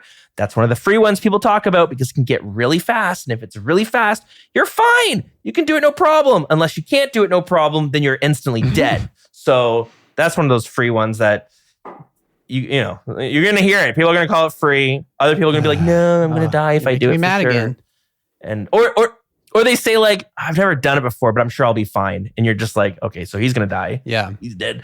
And then so you have that Simon Says thing that happens. There's also like it's like a kind of like a green light, red light, where there's one where you want to be spread out from each other and there's one where you want to be standing on each other. So you are having to, there's a lot you have to do as a team to like, you're almost like playing hot potato with some of these things because Aka is going to focus on specific people. So he's focusing on you and you need to get him to another quadrant. Like you have to do that. You don't get a choice. You have to do that, which also means, which is kind of cool, is people have figured out a way to like cheese the fight a bit. I don't know about cheese, but there's a way, it's called butterflying, and you dance around him and he basically locks onto you. And if you can dance properly, he's never going to hit you. And part of that, if he never hits you, he never changes attack styles because he does change through all the attack styles. But if he never hits you, he stays melee the whole time and you can like really make the fight easier. I'm sure we'll go back and maybe break some of these down more. But finally, there's like this last infamous phase that everyone hates, loves. I don't even know. They call it the cum phase or the ice cream phase, depending on if you're degenerate or not. I don't know if I've ever heard the ice cream phase. I've heard it. Not so much. But yeah, you're having to go to each of the 4 quadrants to attack a statue that's lit up. Only with melee. You have to use melee. And at the same time, there's these like white balls that are like shooting across the arena and you're trying to dodge them. And it can be quite difficult to dodge them. So it was way harder. This is one of the ones that they did tweak to make it a lot easier. And it's still a little bit difficult, but oh boy, beforehand, it was rough because you'd see your whole party get wiped out except for you. And you're like, fuck, I'm dead for sure. Like, I'm so going to die from this. This guy's going to kick it's so hard to dodge the friggin' little sperm things. But yeah. Defeat the statue, you win. What are your thoughts? when I skim over it, you're like, oh, we should probably circle back. I'm trying to think. It's such a complex fight. There's so much going on. Yeah, it can be quite difficult because, a lot of the things I talked about where I didn't even mention the fact that like there are times where these statues pop up and you need to focus on the statue in the quadrant. He switches his auto attacks and his prayers. Yeah, it's just a bit of a doozy overall. Yeah, comparing what it used to be. So I guess for people who weren't, doing TOAs, a year or so ago, the way it used to be is that you would pray against, or Aka would pray against 2 things, and you had to attack with the attack style that he wasn't praying against. And then his attack style against you would also change, and you would have to pray against that. And so for every switch, there was a specific prayer that you had to remember, and there was a specific attack style that you had to switch to. And, obviously with Runelight and stuff, what most people did was they did radius markers. So the ground around Aka, his tile would change color to match with what you were doing. And that was how you kind of learned to do it. But it was still, gear switches and, especially like for an Iron Man, your gear in TOA would be very dependent on your gear would be very dependent, like very different attack styles would be this big spectrum of how good your gear was. If you go there with a Bofa, your range would be very good, but your mage gear is like a trident or something, and then you're have a Karis or something for your melee or whatever it is. Or maybe you're one of those accounts that you got spooned like a T-bow or something, and your range is just super cracked, but your melee is terrible. Whatever the case may be, it would have this weird feeling of like you would have these certain of his phases that you would feel like you weren't able to do a good amount of damage. So anyways, what they changed it to now is that he will only pray against one thing, and he will attack you with what he's praying. So it's so much simpler to explain and to do now, to where you see what he's praying, you can change to one of the two styles that he's not attacking with, and you pray against that attack style as well. So if your range and mage gear are pretty good, you can go the whole fight and never have to use melee. So if your melee gear is terrible, then you don't have to have those down phases, or however that works out for your account. And it was such an elegant change, and it's so nice now because you can just tell learners, you just have to pray against what he's attacking, like what he's praying, and then attack. And then you can, with new players, you can say, okay, what's your gear? Oh, I have a Bofa and a Fang. Okay, well then you don't have to use mage in this room. Just do your Bofa, or probably do your Fang, and then if he's praying against melee, then do your Bofa. And it's so much simpler to explain. And so it was just such a good change that made the room so much better. But I think for me, the word, this isn't like a theme or anything, but the overarching thing that I always feel from Akka is it's very indicative of most of TOA for me, in my opinion. But just the word tedious, it just feels very tedious. There's just a lot of little steps, and there's a lot of downtime where you're not hitting the boss, because all those, like the Simon Says special, Akka teleports out of the room. So you have to just sit there and do that thing. I think it would be much more interesting, and there could be like a higher skill ceiling if he was just in the corner or something. So if you were fast enough, you could maybe get some shots off while you're avoiding those puzzles and stuff. And we haven't talked a lot about TOA's overall design concepts and stuff, but one of the biggest problems that people have is that TOA exists in general in this kind of weird area where it has a lower skill ceiling than like the other two raids, and people feel like they max out that skill ceiling. They're doing as much as they possibly could be doing. The really good players, obviously, it doesn't have that same feeling of like, like with Tob, you can obviously like soloing it is like the pinnacle of PvM ability. But with TOA, you don't really have that. Like, obviously, if you're doing like a 600 invo raid or something crazy, but like the invos that people are usually running, like let's say like a 400 at the really good PvMers are running like 400s or something. They're gonna hit the skill ceiling for a room like Akka. Like as an example, a room like Akka, if you're doing a 500 or if you're doing a 150, the Simon Says puzzle, he's still gonna teleport out, and you're gonna avoid. You're going to avoid the Simon Says puzzles, and it's going to be relatively the same. Like, obviously it'll go faster, or there will be more of them at higher invos, or if you have double, what's the invo?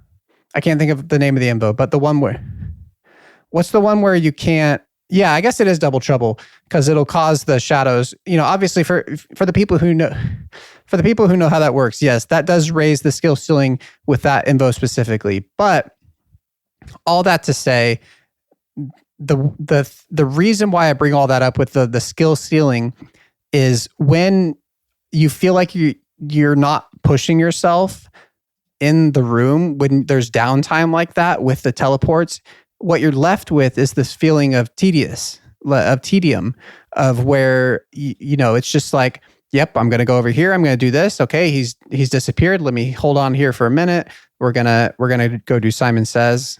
And now we're going to go over here and do this. And it just feels very procedural and tedious. And that's kind of my biggest complaint. And I feel like there's that through a lot of TOA, but Akka the most so. Yeah. It's a good point. I do like a lot of things about the Akka fight. I think it's, something that maybe we haven't said enough about TOA is I feel like the bosses are very unique from each other, and they are very cool. The way they look, the way they act, their mechanics. It does feel like everything. Each of the bosses had its own unique inspiration, and I like the Akka as like this like warrior looking guy. Yeah, it's got like a spear and a giant shield. I think if I remember correctly.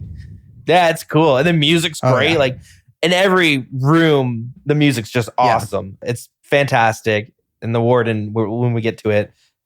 Some of the best music in the game. It's such, oh God, the music's awesome. It's wicked. Anything else you want to mention, or should we hop on over to the final of the 4 bosses, Baba? Yeah, I'm definitely not being negative enough. So let's go to the monkey room. So yeah, there's Baba. A lot of people do Baba first because, I don't know, is it because of the puzzle room that they do choose Baba first? I always choose Crocodile. I don't understand why people choose Baba first. So there's a very simple reason, and then there's like a nerdy meta reason why people do it. So the very simple reason, and the reason I do it like this, actually I have 2 reasons, but so mostly it's just to get the monkey room out of the way, and you can breathe a sigh of relief and feel like you can actually do the raid now. Okay. And so for me on my Iron, and just with the addition of the extended anti-venoms, I always start with the monkey room because I can pre-pot that, and I'll have venom resistance or venom immunity for the entirety of the monkey room, and my anti-poison will last almost through the entire raid.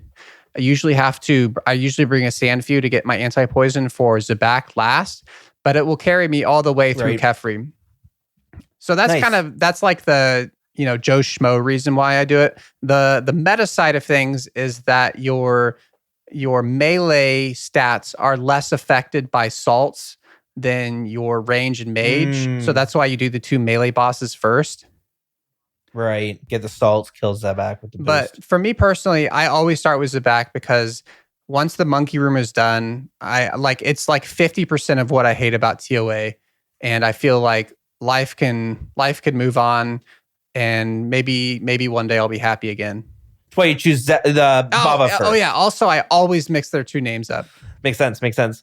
Yeah, the puzzle room is like a bit controversial. Less so these days, probably. It was way more because they've tweaked it a bunch where it's like the fight. The puzzle room is insanely fast compared to what it used to be. So much so that every single time I do it, I'm like, oh, we're already done? I thought it just started. So the way the room works, it's kind of it's similar to like the Nilo's room. It's like people will say it's the bad version of Nilo's from Theater of Blood, where you're having these 3 hallways that are just pumping out these beetles and you got to kill them with certain attack styles. Similar, except the monkeys, do they just spawn in or do they crawl through an area? I can't remember, but they just pop into the arena. And it is definitely suggested to switch your combat styles, mage the melee guy, melee the ranger, range the mage. And then on top of that, there's these like other monkeys that'll be walking around that'll be like, one will be dropping venom on the ground. So yeah, as you said, a lot of people will pre-pot the anti-venom. I think that's the only place you can get venomed, if I'm not mistaken, in Toa. Everything else is just poison. Venom, as you know, it's way worse than poison. So getting venomed and not having any means to get rid of it kind of sucks. So yeah, a lot of people do like to get rid of that venom room first. So yeah, it's dropping venom pools. Don't step in it. And then there's also another monkey that it's going to like lock onto you, and it's going to run up and it's going to explode. And then finally, there's one last monkey that it's a shaman monkey, I think it's called, and it just keeps spawning little thralls that you got to kill. But yeah, and then while you're doing that, so I mentioned earlier that I find that this whole thing the theme feels like it's like team communication, because you're having to kill all those things, but you want to divide into the room because, 1, it's easier just to get all the monkeys. But 2, throughout the fight, someone's going to get what's called the vision, and they're just going to like have this symbol above their head that's how you can tell if you have it. And then you're going to see these like monkey heads either pop up over these vents, over these pillars, or over everyone else in the party. And what you're trying to do, you're going to call that out so everyone else can know. If you see it over the vents, you go, vents. If you see it over the pillars, you say it's pillars. And if you say it's over everybody, you say let's DD, because what you're going to need to do is you're going to need to like pour these like vials, or you're going to need to pour vials down like a vent, or repair the statues, the pillars, or stack and then pour some of this vial of like antidote on everybody. So yeah, you need to like really be calling things out, communicating to your team what you just saw, because no one else can see it. And it's always funny when you can hear it though. If your sound effect's on, this is when you're doing it for free for all. You hear the sound effect, and then all you have to do is look around to see if you see someone going to like repair something, or because then you're like, okay, they're not going to call it out, but I just saw them repair a statue or repair a pillar. I can't even speak.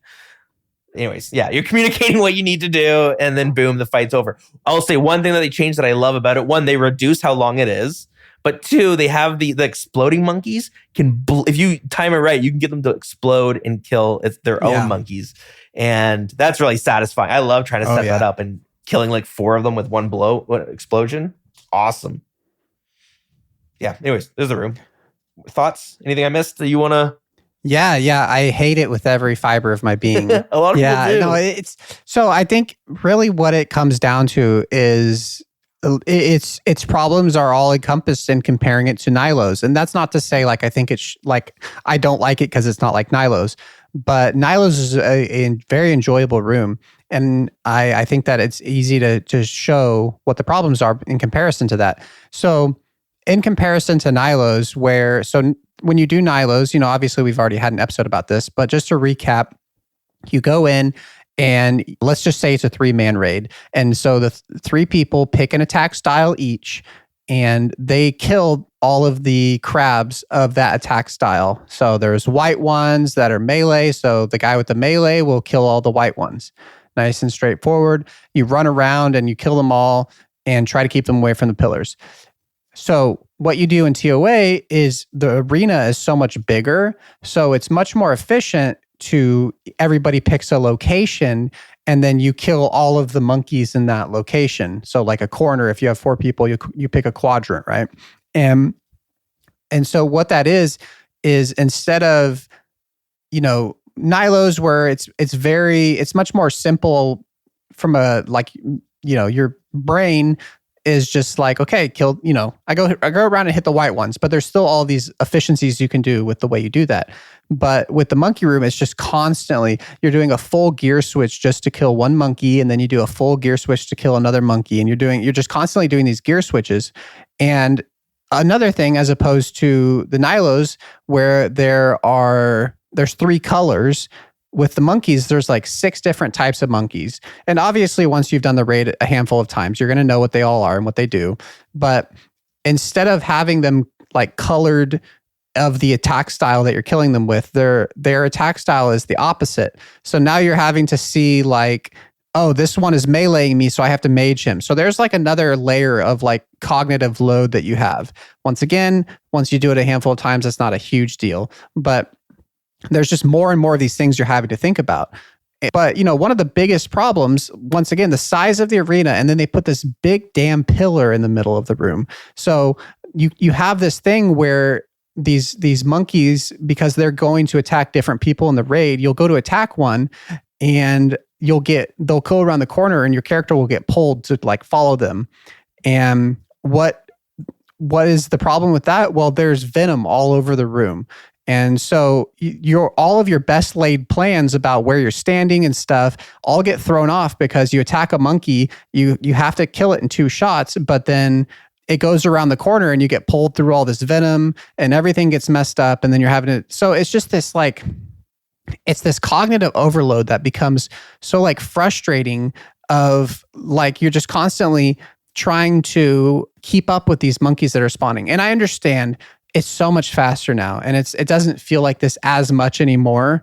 But when I do it solo, I still feel this way because the monkey room is definitely the biggest. Like it's like the much worse solo. It feels like it used to feel to me when you do it solo, as opposed to groups. But the other problem with the monkey room that makes it so frustrating is the shamans. So the shamans, when you're learning monkey room, you're always told, if nothing else, kill the shamans because they summon these thralls. So as opposed to once again, as opposed to Nilo, where you have these relatively equal monsters that just, well, I mean, they're completely equal. They just have different immunities and stuff. You have these different kind of tiers now to where instead of running around and killing everything as fast as you can, you're having to like prioritize things. And so you have to kill the shamans. Like the second they spawn, they're always the number one priority because they will spawn these thralls that will just like flood the arena and surround you. And they don't do much damage. They do reduce your prayer, but they're just annoying. And they there's some early on people would bring like chins or different like, multi-hitting weapons or Venator bow or something or freezes to kill a bunch of these thralls at once. It's gotten better because of what you were talking about with the exploding ones. The exploding monkeys can kill a bunch of them at once, but it's just, I don't know. It's just these compounding annoyances that make the room so annoying. And I feel like I can breathe a sigh of relief that I got to rant about the monkey room because it is just everything that I hate about the world all in one place. I've been I know. Yeah, I don't mind it so bad, but I definitely, like, a lot of people feel similarly. It's like, just get it over with. Do it first. You don't have to friggin' wait for it later on. Yeah. Well, anyways, like so what I have here, team communication is what I'm calling it. And that leads into Baba, which is the big baboon boss. And it does have like these kind of team communication elements, sort of. It's a bit of a stretch. I would say it's kind of like a team synergy thing too. But like, no one communicates anyways. But a few reasons why you should. Here's why you should. Baba's going, as you're fighting Baba, he's going to like have these giant rocks fall from the sky. And they're going to land on the ground. And they're going to stay on the ground. And he's going to grab these giant boulders and throw them at you. And you need to run to the rocks. And if you run to the rocks, when Baba throws that giant stone at you, it's going to hit that rock and they're both going to blow up. Everyone's safe. But, and this is the tricky part, is the boulder's health scales on how many, like the stone that you have to stand by, it scales on how big your party is. So if you have 4 people in the party, you're really expected to split up 2 and 2. So you need to no one does it. No one ever communicates it.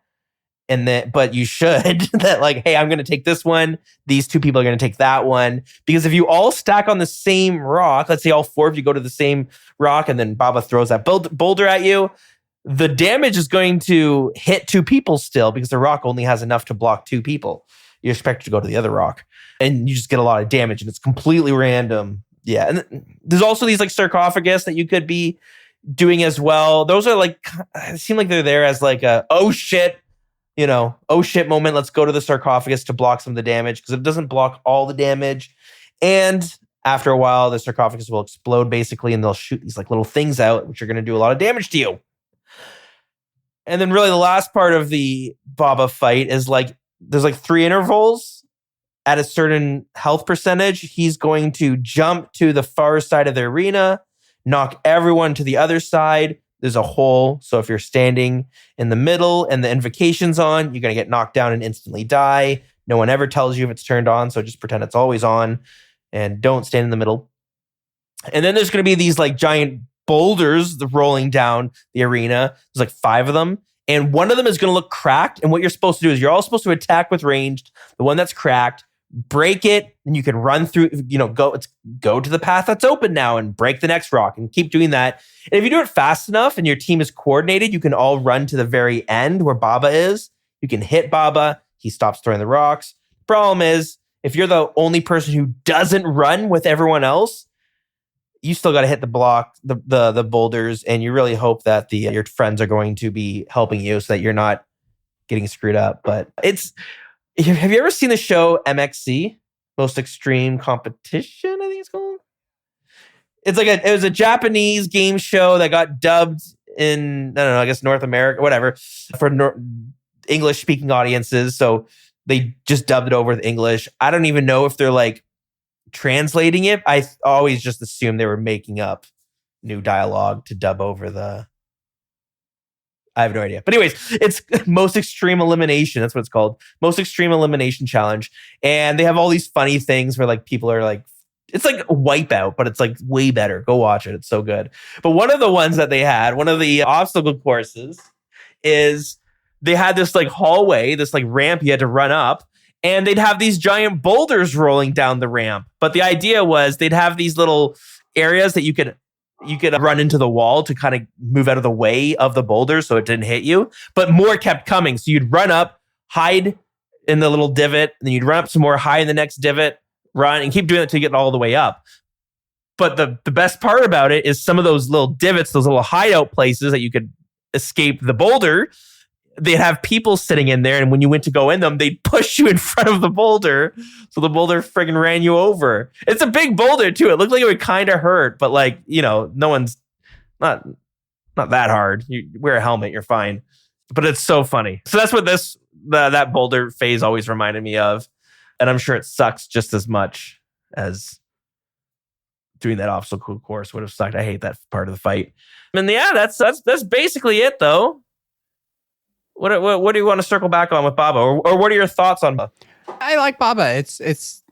I feel like, you know, once again, going back to the changes, they made a lot of, you know, the focus with Baba was kind of like defense, and it used to be that Baba was so like hard to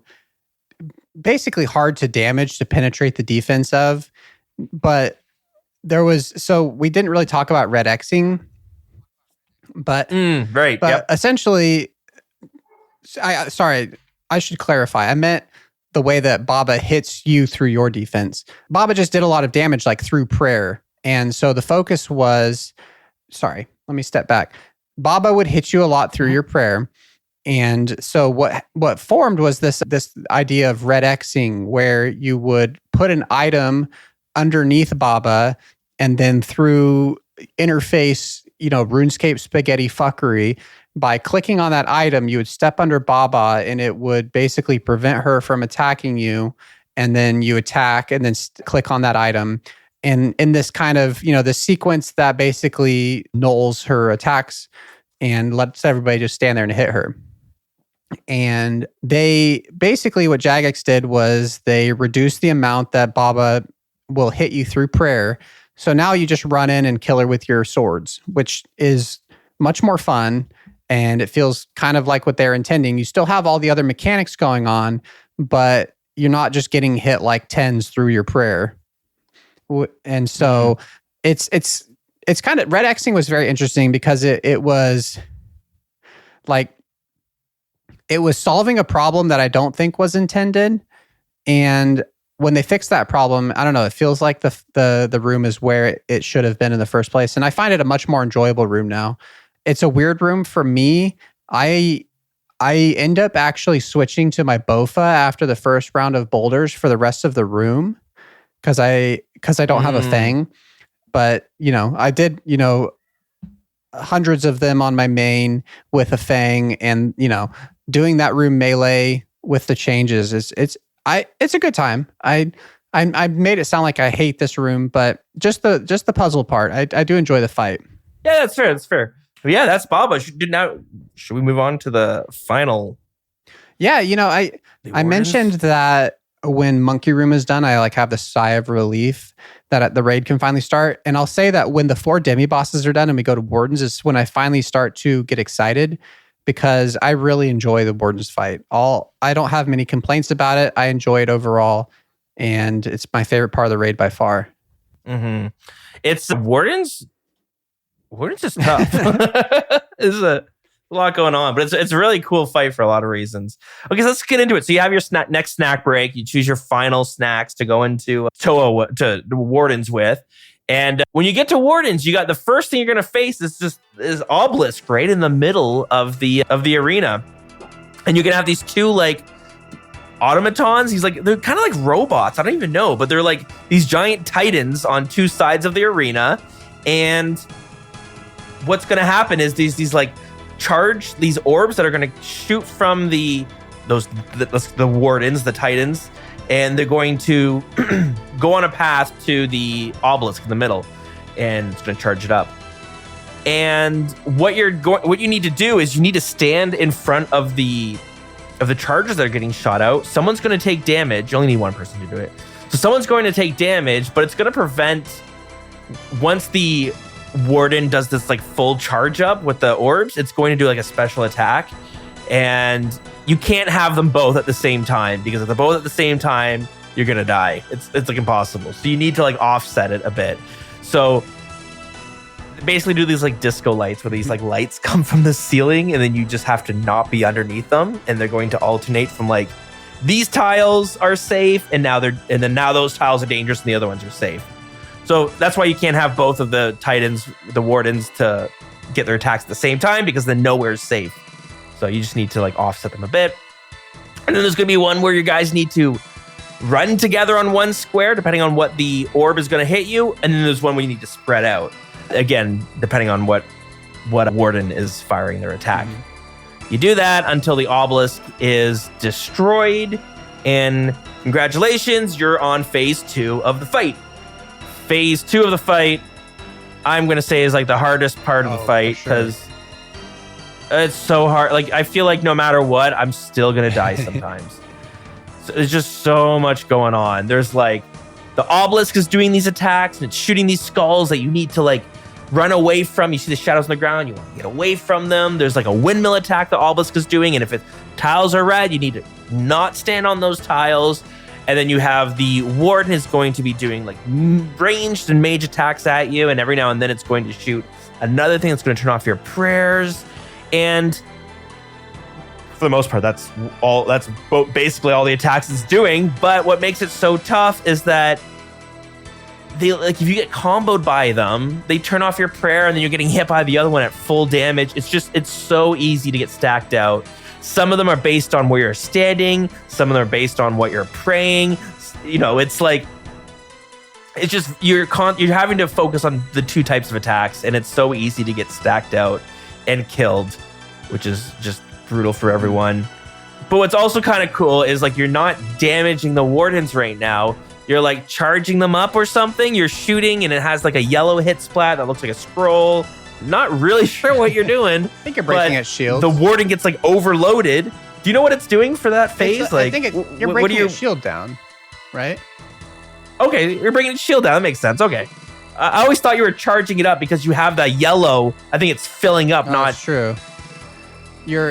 So like the health bar is getting filled up to full. Then when it's full, it stops moving. Its chest blows up basically, and like the core falls out. And then you're going to switch to melee, damage that core, and that is what's going to be hurting the warden, which is kind of cool. And what's neat is like the core is sitting there. If you're with melee damage, you'll be doing like max damage, whatever weapon you have. So people bust out the DDSs, so you can just like quickly just special attack it with, we mentioned earlier, there's an adrenaline potion you can get, and it cuts your special attack in half. And you can just send so many. It makes your DDS special require 12% energy, and you can just rip. So that's like 8 special attacks before. And you have your light bearers. Anyways, you can just do so many special attacks. You do a lot of damage. And then you just keep doing that. The core blows up. You think it's over, but then like the whole arena gets like destroyed, and you get teleported. Like it phases out. You're like in this new dimension. I don't even know how to explain it, but now the arena is all shattered and it's floating in the air and stuff, and you're in like this ethereal plane. I don't even really know, but it's some shit's going on. Some crazy magic, ancient desert stuff's happening. And this is a phase where you're kind of running back and forth. It's quite easier because that's all you're really doing is like, he's going to do a left attack, a right attack, or a middle attack. But the pattern is always the same. So, goes left, right, middle, left, right. No, sorry. It's right, left, middle, right, left, middle. Like that's the pattern you run in. So it's not too hard. And then, and then as you're damaging the warden, you get it down to a certain percentage. It's going to like, I don't know, I guess throw up a shield or something. You can't damage it. But there's going to be what is it? What does it spawn? I'm trying to picture it. I can't even remember what it is. Oh, orbs. It just spawns these orbs on the field, and then you got to break them all. And then it's going to do it's going to do a lot of damage to warden. Because you do have the option of not actually blowing up the orbs. And if you don't, it doesn't do any damage, and it's actually going to like cause damage to you. But you do that a bunch, and then throughout the fight, as it gets lower, 2 of the bosses that you fought earlier on, of the 4, like 2 of the 4 bosses are going to spawn, and they're going to start doing their auto attacks at you. And depending on at the beginning what warden that you're like blocking the energy from, that's going to like indicate which of the 4 bosses you're going to get in this stage.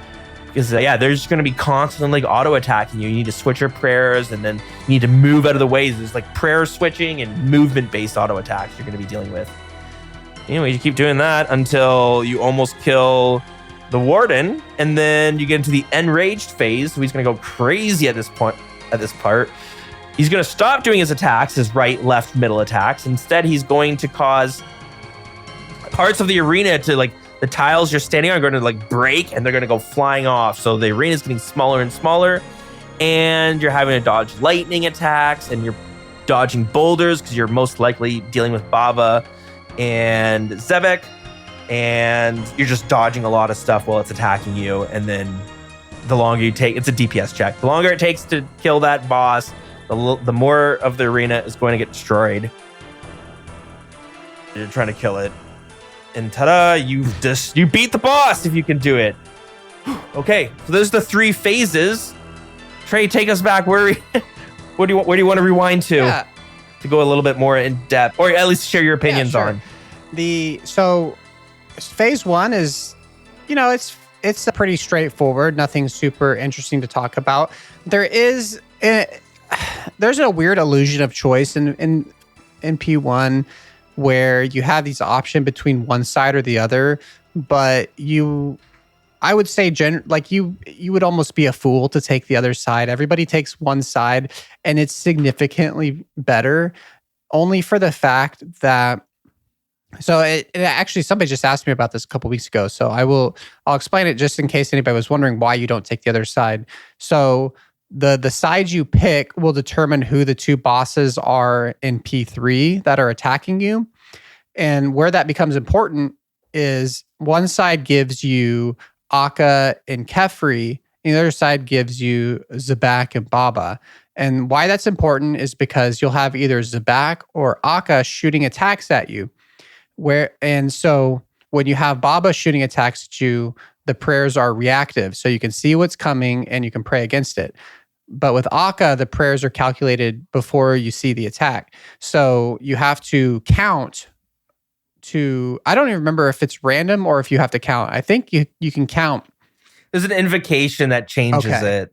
So one of them you count, the other one you don't count. Right. But either way, it's just much more it's just something you have to be thinking about. Whereas with Baba, it's very brain off to where you can just see attack coming and switch it. It's not free. It's still something you have to do, but it is much easier. And to the point where I can't think of a single person or a single reason why you would go the other way unless you just really wanted to change it up. But I don't know if anyone does this anymore, but I know early on I knew people who took the other path. And the argument makes me wonder if people do take the other path sometimes, because the argument makes sense. So with Zebek, he switches between mage and range, but it's like there's no pattern behind it. It's just completely random what he's switching with. Whereas Akka is, if you're either counting and then he's going to switch, so you know when the next ones are coming, or you're not counting, you have to watch him. So when Akka does, he'll put his spear up and spin it around on his hand. That's when you know he's switching his attack style, something like that. He does some sort of animation. But the animation replaces one of the auto attacks. Oh. So when you have it on the random cycle, you can get lucky and he can switch. You can go like switch from range to mage like 4 times in a row, and that's just no auto attacks coming out. So anyways, early on, that was the argument I heard about why they would use the Akka. They liked Akka instead of Zebek. That being said, I've never ran it with Akka since like the first month Toa came out. Same. So yeah, that's why. Yeah, you do the other one. I don't know if it's just been decided upon, or if one of us isn't completely like, I don't know. I don't know if we're just presenting this the wrong way, but whatever it is, as always, we listen to the nerds, and the nerds say do the side with zip back no matter what. So anyways, that's P1. I think P1's totally fine. Moving on to P2, it is absolutely, like you said, it's much harder, especially on learners. It's so hard compared to the final part. The final part, it's like chaos versus order. The final part is all about being in rhythm, and the P2 is all chaos. Everybody's running around, bombs are going off everywhere, and people are shooting at you. Well, I guess just the warden, but anyways, so like there's so much going on, it feels and like you're more. just calling stuff out. The nice thing about it is you can help with learners to take some of that cognitive load off by calling out prayers because they are reactive. So that it's nice that there is kind of a way that you can remove part of that, and it helps with learning if you're just calling out prayers to them and they don't have to really understand that, and they can focus on the other stuff until they're comfortable with that. But I do find P2 pretty fun. There's just there's a lot of stuff going on. There's like little tips and tricks you can do here and there to make it better. And yeah, generally speaking, I don't really enjoy the core coming out and hitting it.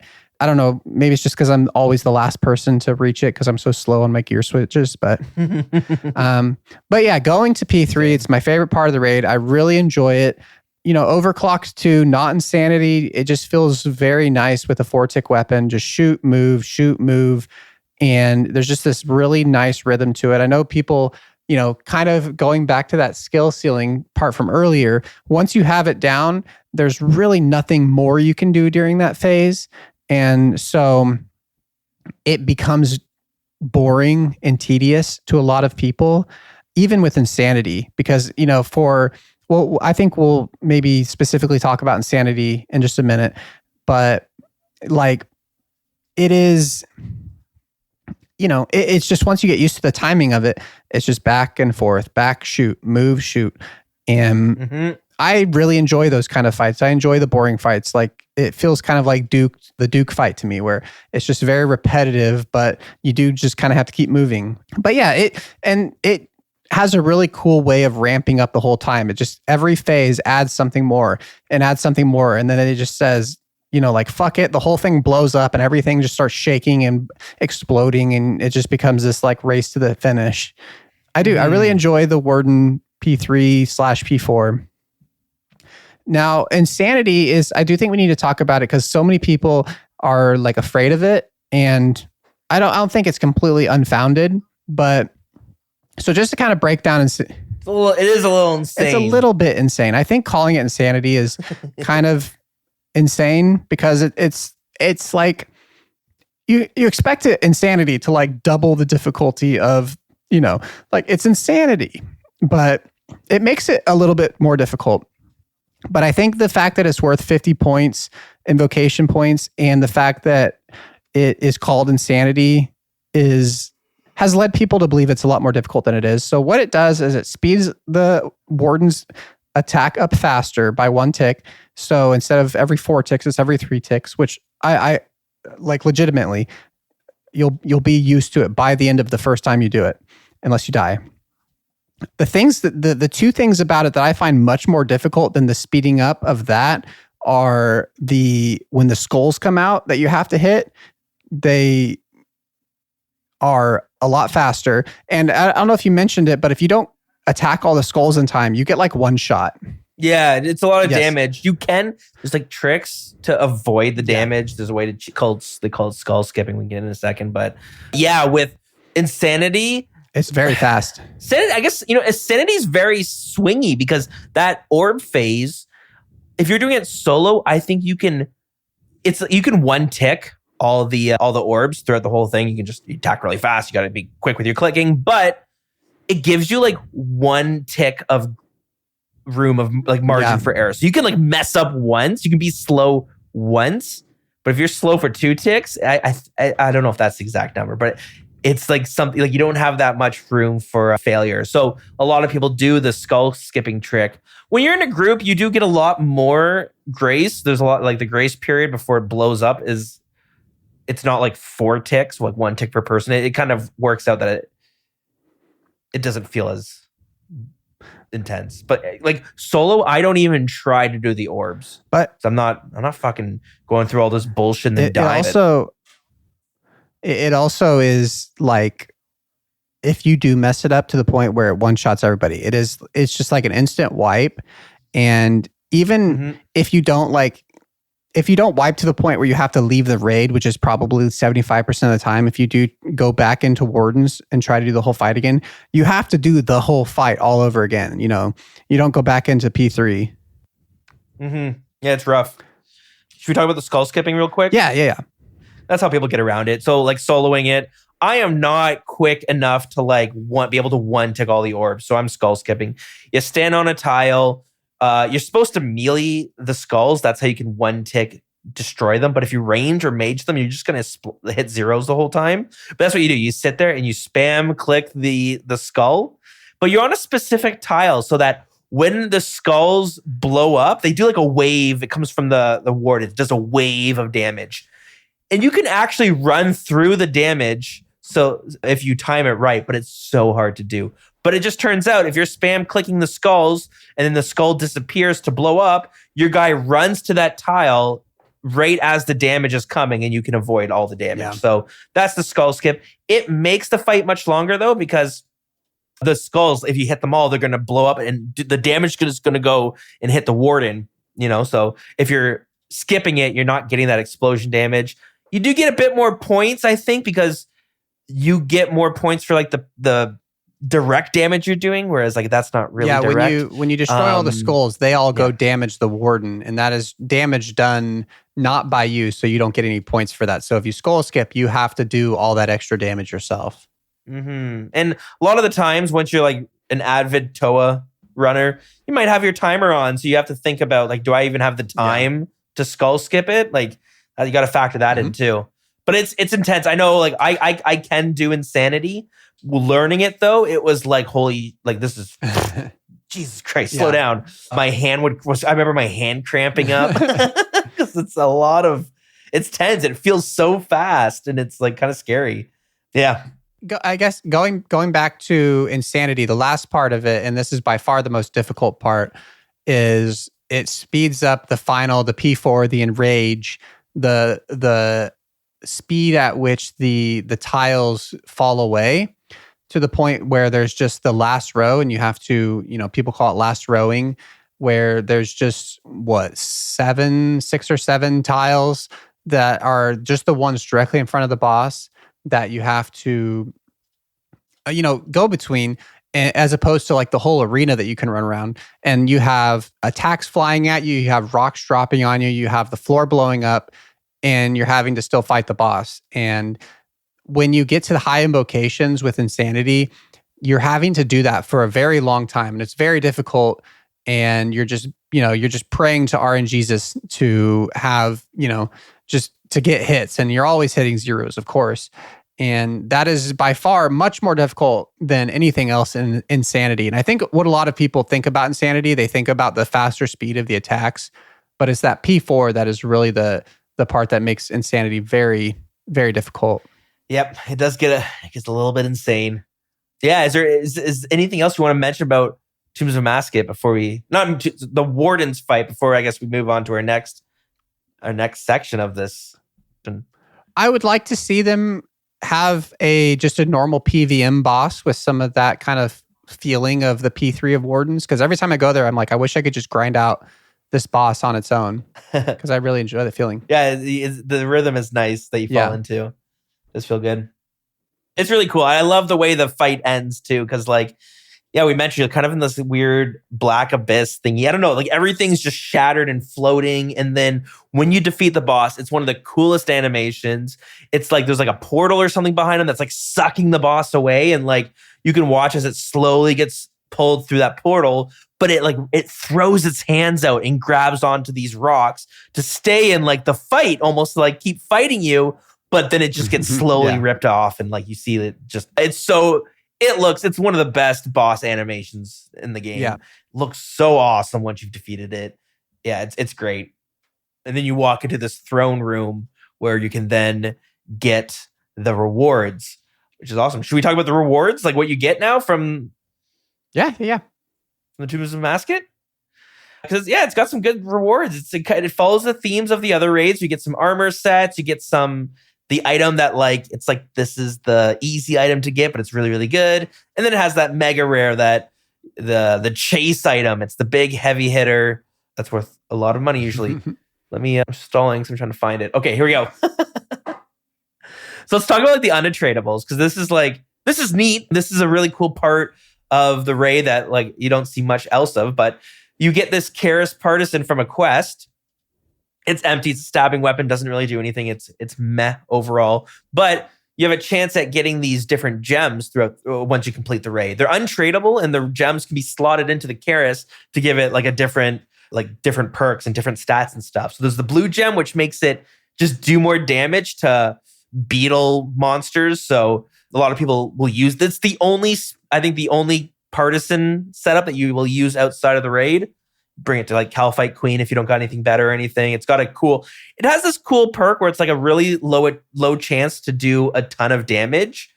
And when it does like 100 damage, though, which is really cool, but it is super rare that damage goes through.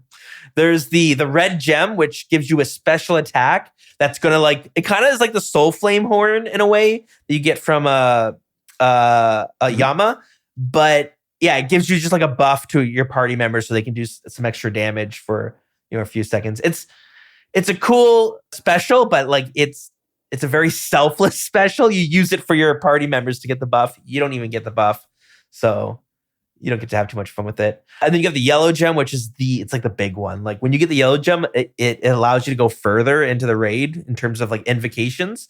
Because what this one does is it will heal you. The special will heal you the full health. It will clear. It'll clear like if you have poison or anything, it'll clear that off too. But it comes at the cost of like 75 special attack and a bunch of prayer. I can't 55. remember. Prayer. Is it like 60 or something? 55 or 60? 55? Oh no, I don't. Yeah, something like that. I guess I don't know.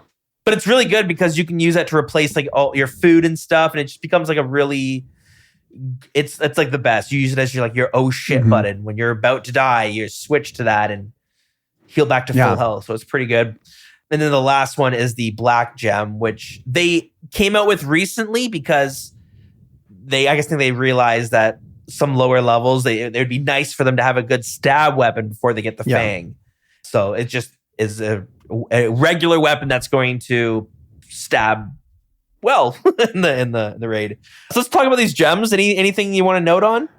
No, I mean, I think that the red gem and the Soul Flame Horns GE price show that, I don't know, people don't really want to help out other people in this game. They just want stuff that's good for themselves. Yeah, it's true. The yellow one is a weird one because it feels quite vital if you want to push up the invocations. You need the yellow gem in a lot of spots.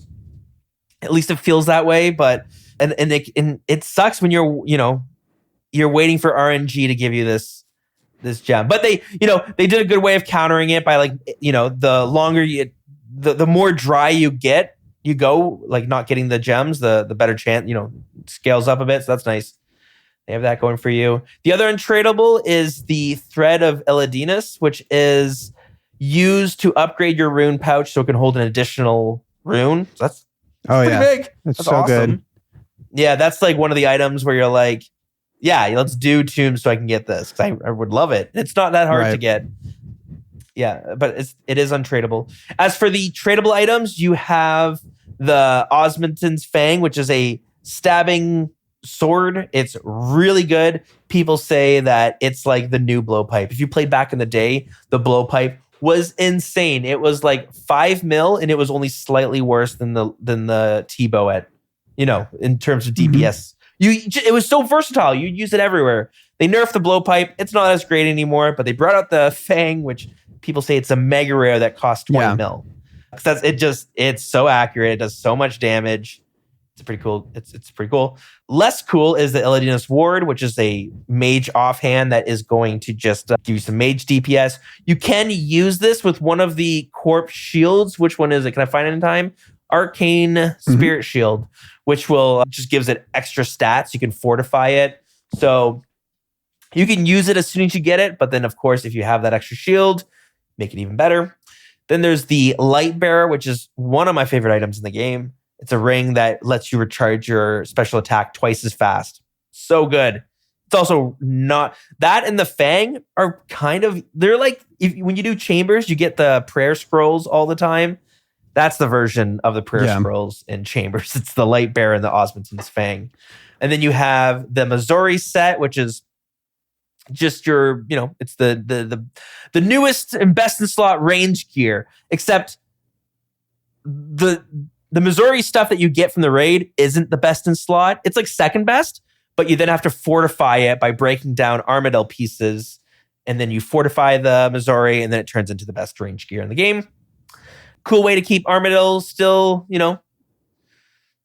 still in fashion. And lastly, the mega rare is Tumikin's Shadow. It is a mage weapon, and it just scales off mage stats way more than any of the other mage weapons. And it just does a lot of damage. It doesn't do anything special like T-Bow. It's like does more damage depending on what the magic is of your opponent. Scythe, you hit 3 times depending how big they are. The Shadow it's going to hit it's going to hit hard depending on what gear you have. So yeah, it's that. Anything you want to touch on when it comes to the items? Oh man, it's hard. I mean, I want to talk for a very long time about all of the items. There's so many things about all of them that I would, but it's. I guess I'll just try to say them as quickly as possible. The Light Bearer is incredible. Don't let its GE price deceive you. So good. The Fang is so frustrating. I feel like I've talked about that a lot on this podcast, but super frustrating from the perspective of how necessary it is from the raid it comes from. Story armor is awesome. I prefer the look of the unfortified, and I've always loved the breakdown scape. I love that it keeps Armadyl, the previous best in slot armor, relevant. And the Shadow is, well, I guess I don't really have anything interesting to say about the ward, but the Shadow is just, it's a can of worms that they opened up that they have been trying to fix for a long time. It's in a weird spot, and they've tried to do some really weird stuff, like the Confliction Gauntlets not only working with one-handed weapons, and I don't know. It's just like this elephant in the room that they've been having to work around ever since it came out. And one day someone's going to listen to this, and the Shadow's not going to work the way it does as we're talking today. They're going to be like, "What? The Shadow used 4 times scale?" Yeah. Overall, I think that the rewards, there's a good mix of them, and I would say that I think that the Light Bearer and the Fang are more exciting than prayer scrolls as the things you get over and over again. But yeah, I mean, I like the purples overall. I have, like I said, there's a lot that could be said about all of them, and I feel like I've really, especially the Fang, I've complained a lot about, so I don't want to say it all over again. Yeah, that's fair. The next part we can talk about in terms of like items that you can earn from it, and I think this is one of the coolest parts about Toa, is that they have a bunch of cosmetics that come, like cosmetic upgrades that come from this raid. And in order to unlock them, you need to it's not based on RNG like it is with Chambers and Tob. Tob is also RNG when you do the hard modes. This one, it's like, if you can do it, you get it. So it's like, you have things you can upgrade your Vorkath backpack to make it match with Missouri. You got to beat it at an invocation of 350 without dying. Oh, that's cool.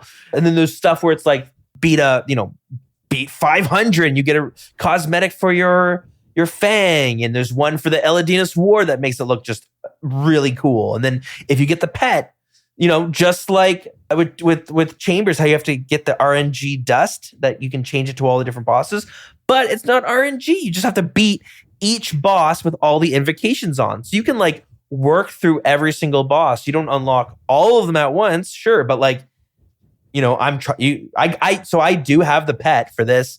I haven't done it yet, but I am excited because I'm going to be going to Toa at some point, and I'm just going to be nose to the grindstone to get good enough to unlock these pet unlocks and unlock these cosmetics. And it's really cool, and I think it put us on this path of, okay, you want to show off how good you are at PvM, well, we can unlock these cosmetics for this end game gear to show everyone, hey, you can beat all the Desert Treasure 2 bosses awakened. You can beat Yama for the Oath Plate thing. I feel like it kind of all started with this. Yeah, I'd agree. Yeah, so it was just very cool. Okay, here, let me go through my notes real quick. I like that it's a unique raid. These are the pros. Unique raid, really good. I love that it's very accessible for so many different levels. The loot's pretty good overall. Like, it's all very useful. I like the invocation system. That's cool. The vibe of just being in this pyramid and all these, godlike figures are pretty cool. I like how you can unlock the cosmetics. Some of the things that I don't like, that for whatever reason, it's so when I die in this raid, it feels very tilting. The puzzle rooms can feel like a waste of time once you've done them a bunch. Like, you just want to speed through it. That sucks. Like, they are kind of cool, and it's a shame that the coolness wears off fast.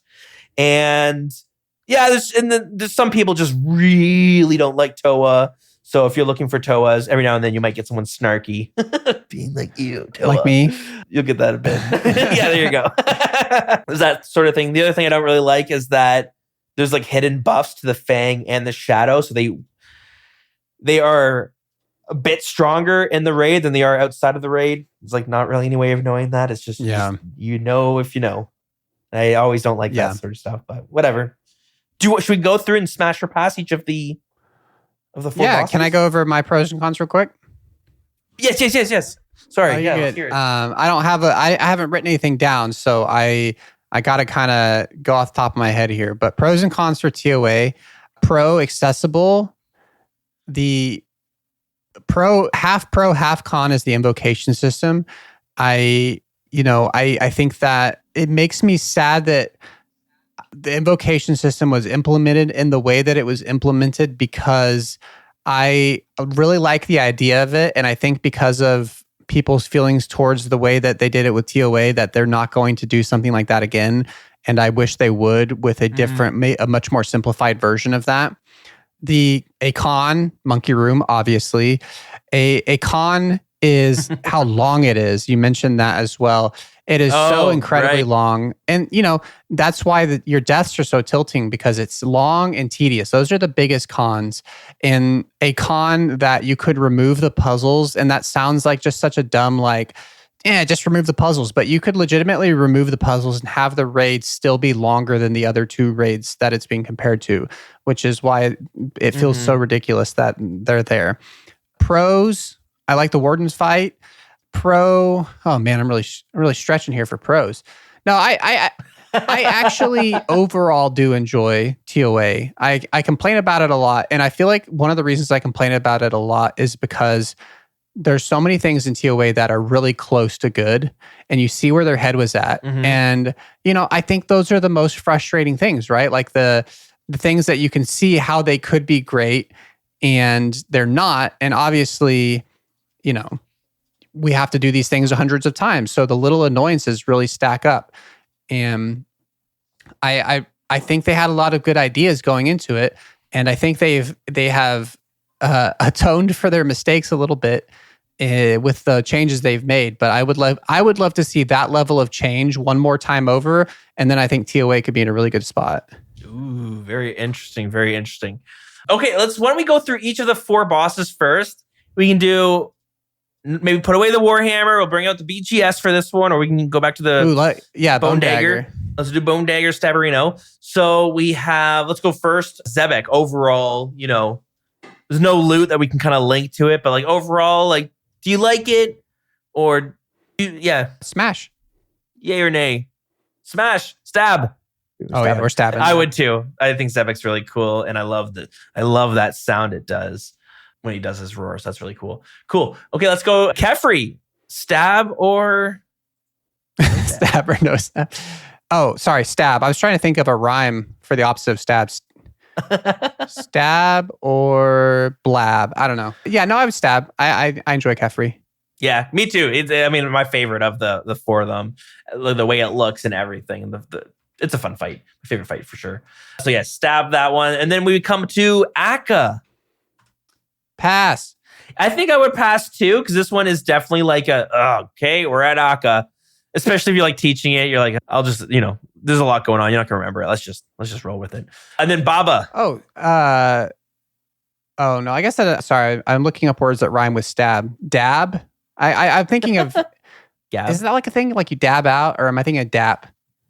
Anyways, people used to dab. It was like a dance move, right? Stab or crab? No, I would pass on Baba. Not for the fight itself, just for the monkey room. Fair enough. I would do it for the Baba fight itself. I don't like those boulders. It's a pain point for me overall. Okay, now let's look at the entire. We have the Wardens, but of course the raid as a whole. Are you giving it a solid smash, or I guess if you're not smashing it? I've been very negative about this raid, and I am gonna say smash. Or stab. Ooh. I do like Toa, and I do enjoy doing Toa, and I've done a lot of Toa. I've done more Toa than all of my Tob and Chambers combined. The KC might be less, but the time in there is more because it's so much longer. Interesting. But yeah, there's so many problems with it, but overall, I don't dislike it enough to say pass. I do enjoy doing it. It's one of those things that I'm going to talk like this and complain about this and be negative like this, and then once we go there, I'm like, oh yeah, it's Toa. That's not so bad. I am having fun, I guess. Like holding back a smile the whole time. Yeah, just finding things to complain about. Like, oh, that tile's miscolored. See, this raid sucks. Yeah. I'm gonna give it a smash as well. It's a great raid. I mean, the raids are just awesome, top tier content. Like raids are like their own thing compared to the rest of PvMing, and I think that's why some, you have to rank one of them last, and some people are gonna rank this one last. But are you gonna rank this one last? Because we've ranked our other two so far. You might not even have a choice. But do you remember what you've rated the other raids? Oh yeah, there's no question. Yeah. Okay. All right. Tob is number 1, Chambers is number 2, and Toa is number 3. Oh, very cool. That makes sense. For me, it's funny. There is a lot of questions. I don't know what order I would do, but I have Tob in the middle, and only spot I have left open is number 1 because Chambers is number 3 right now. So I have Toa slotted in as my number 1 favorite raid. Now, that being said, right now, I haven't done Toa in a really long time. It's been like 8 months maybe.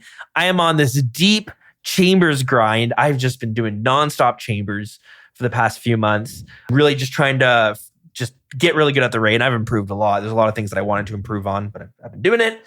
So I think if we redid this whole smash or pass, I would put Chambers as number 1, and then which would put Toa as number 2 or number 3, which means Tob. Ooh, Tob might be number 3. Hard to say, but I know once I'm done this Chambers era, I am moving next to Toa because I want to start grinding out those things, and I'm sure I'll fall back in love with it. But I've just been we're on a break right now, and I've met this lovely Chambers raid.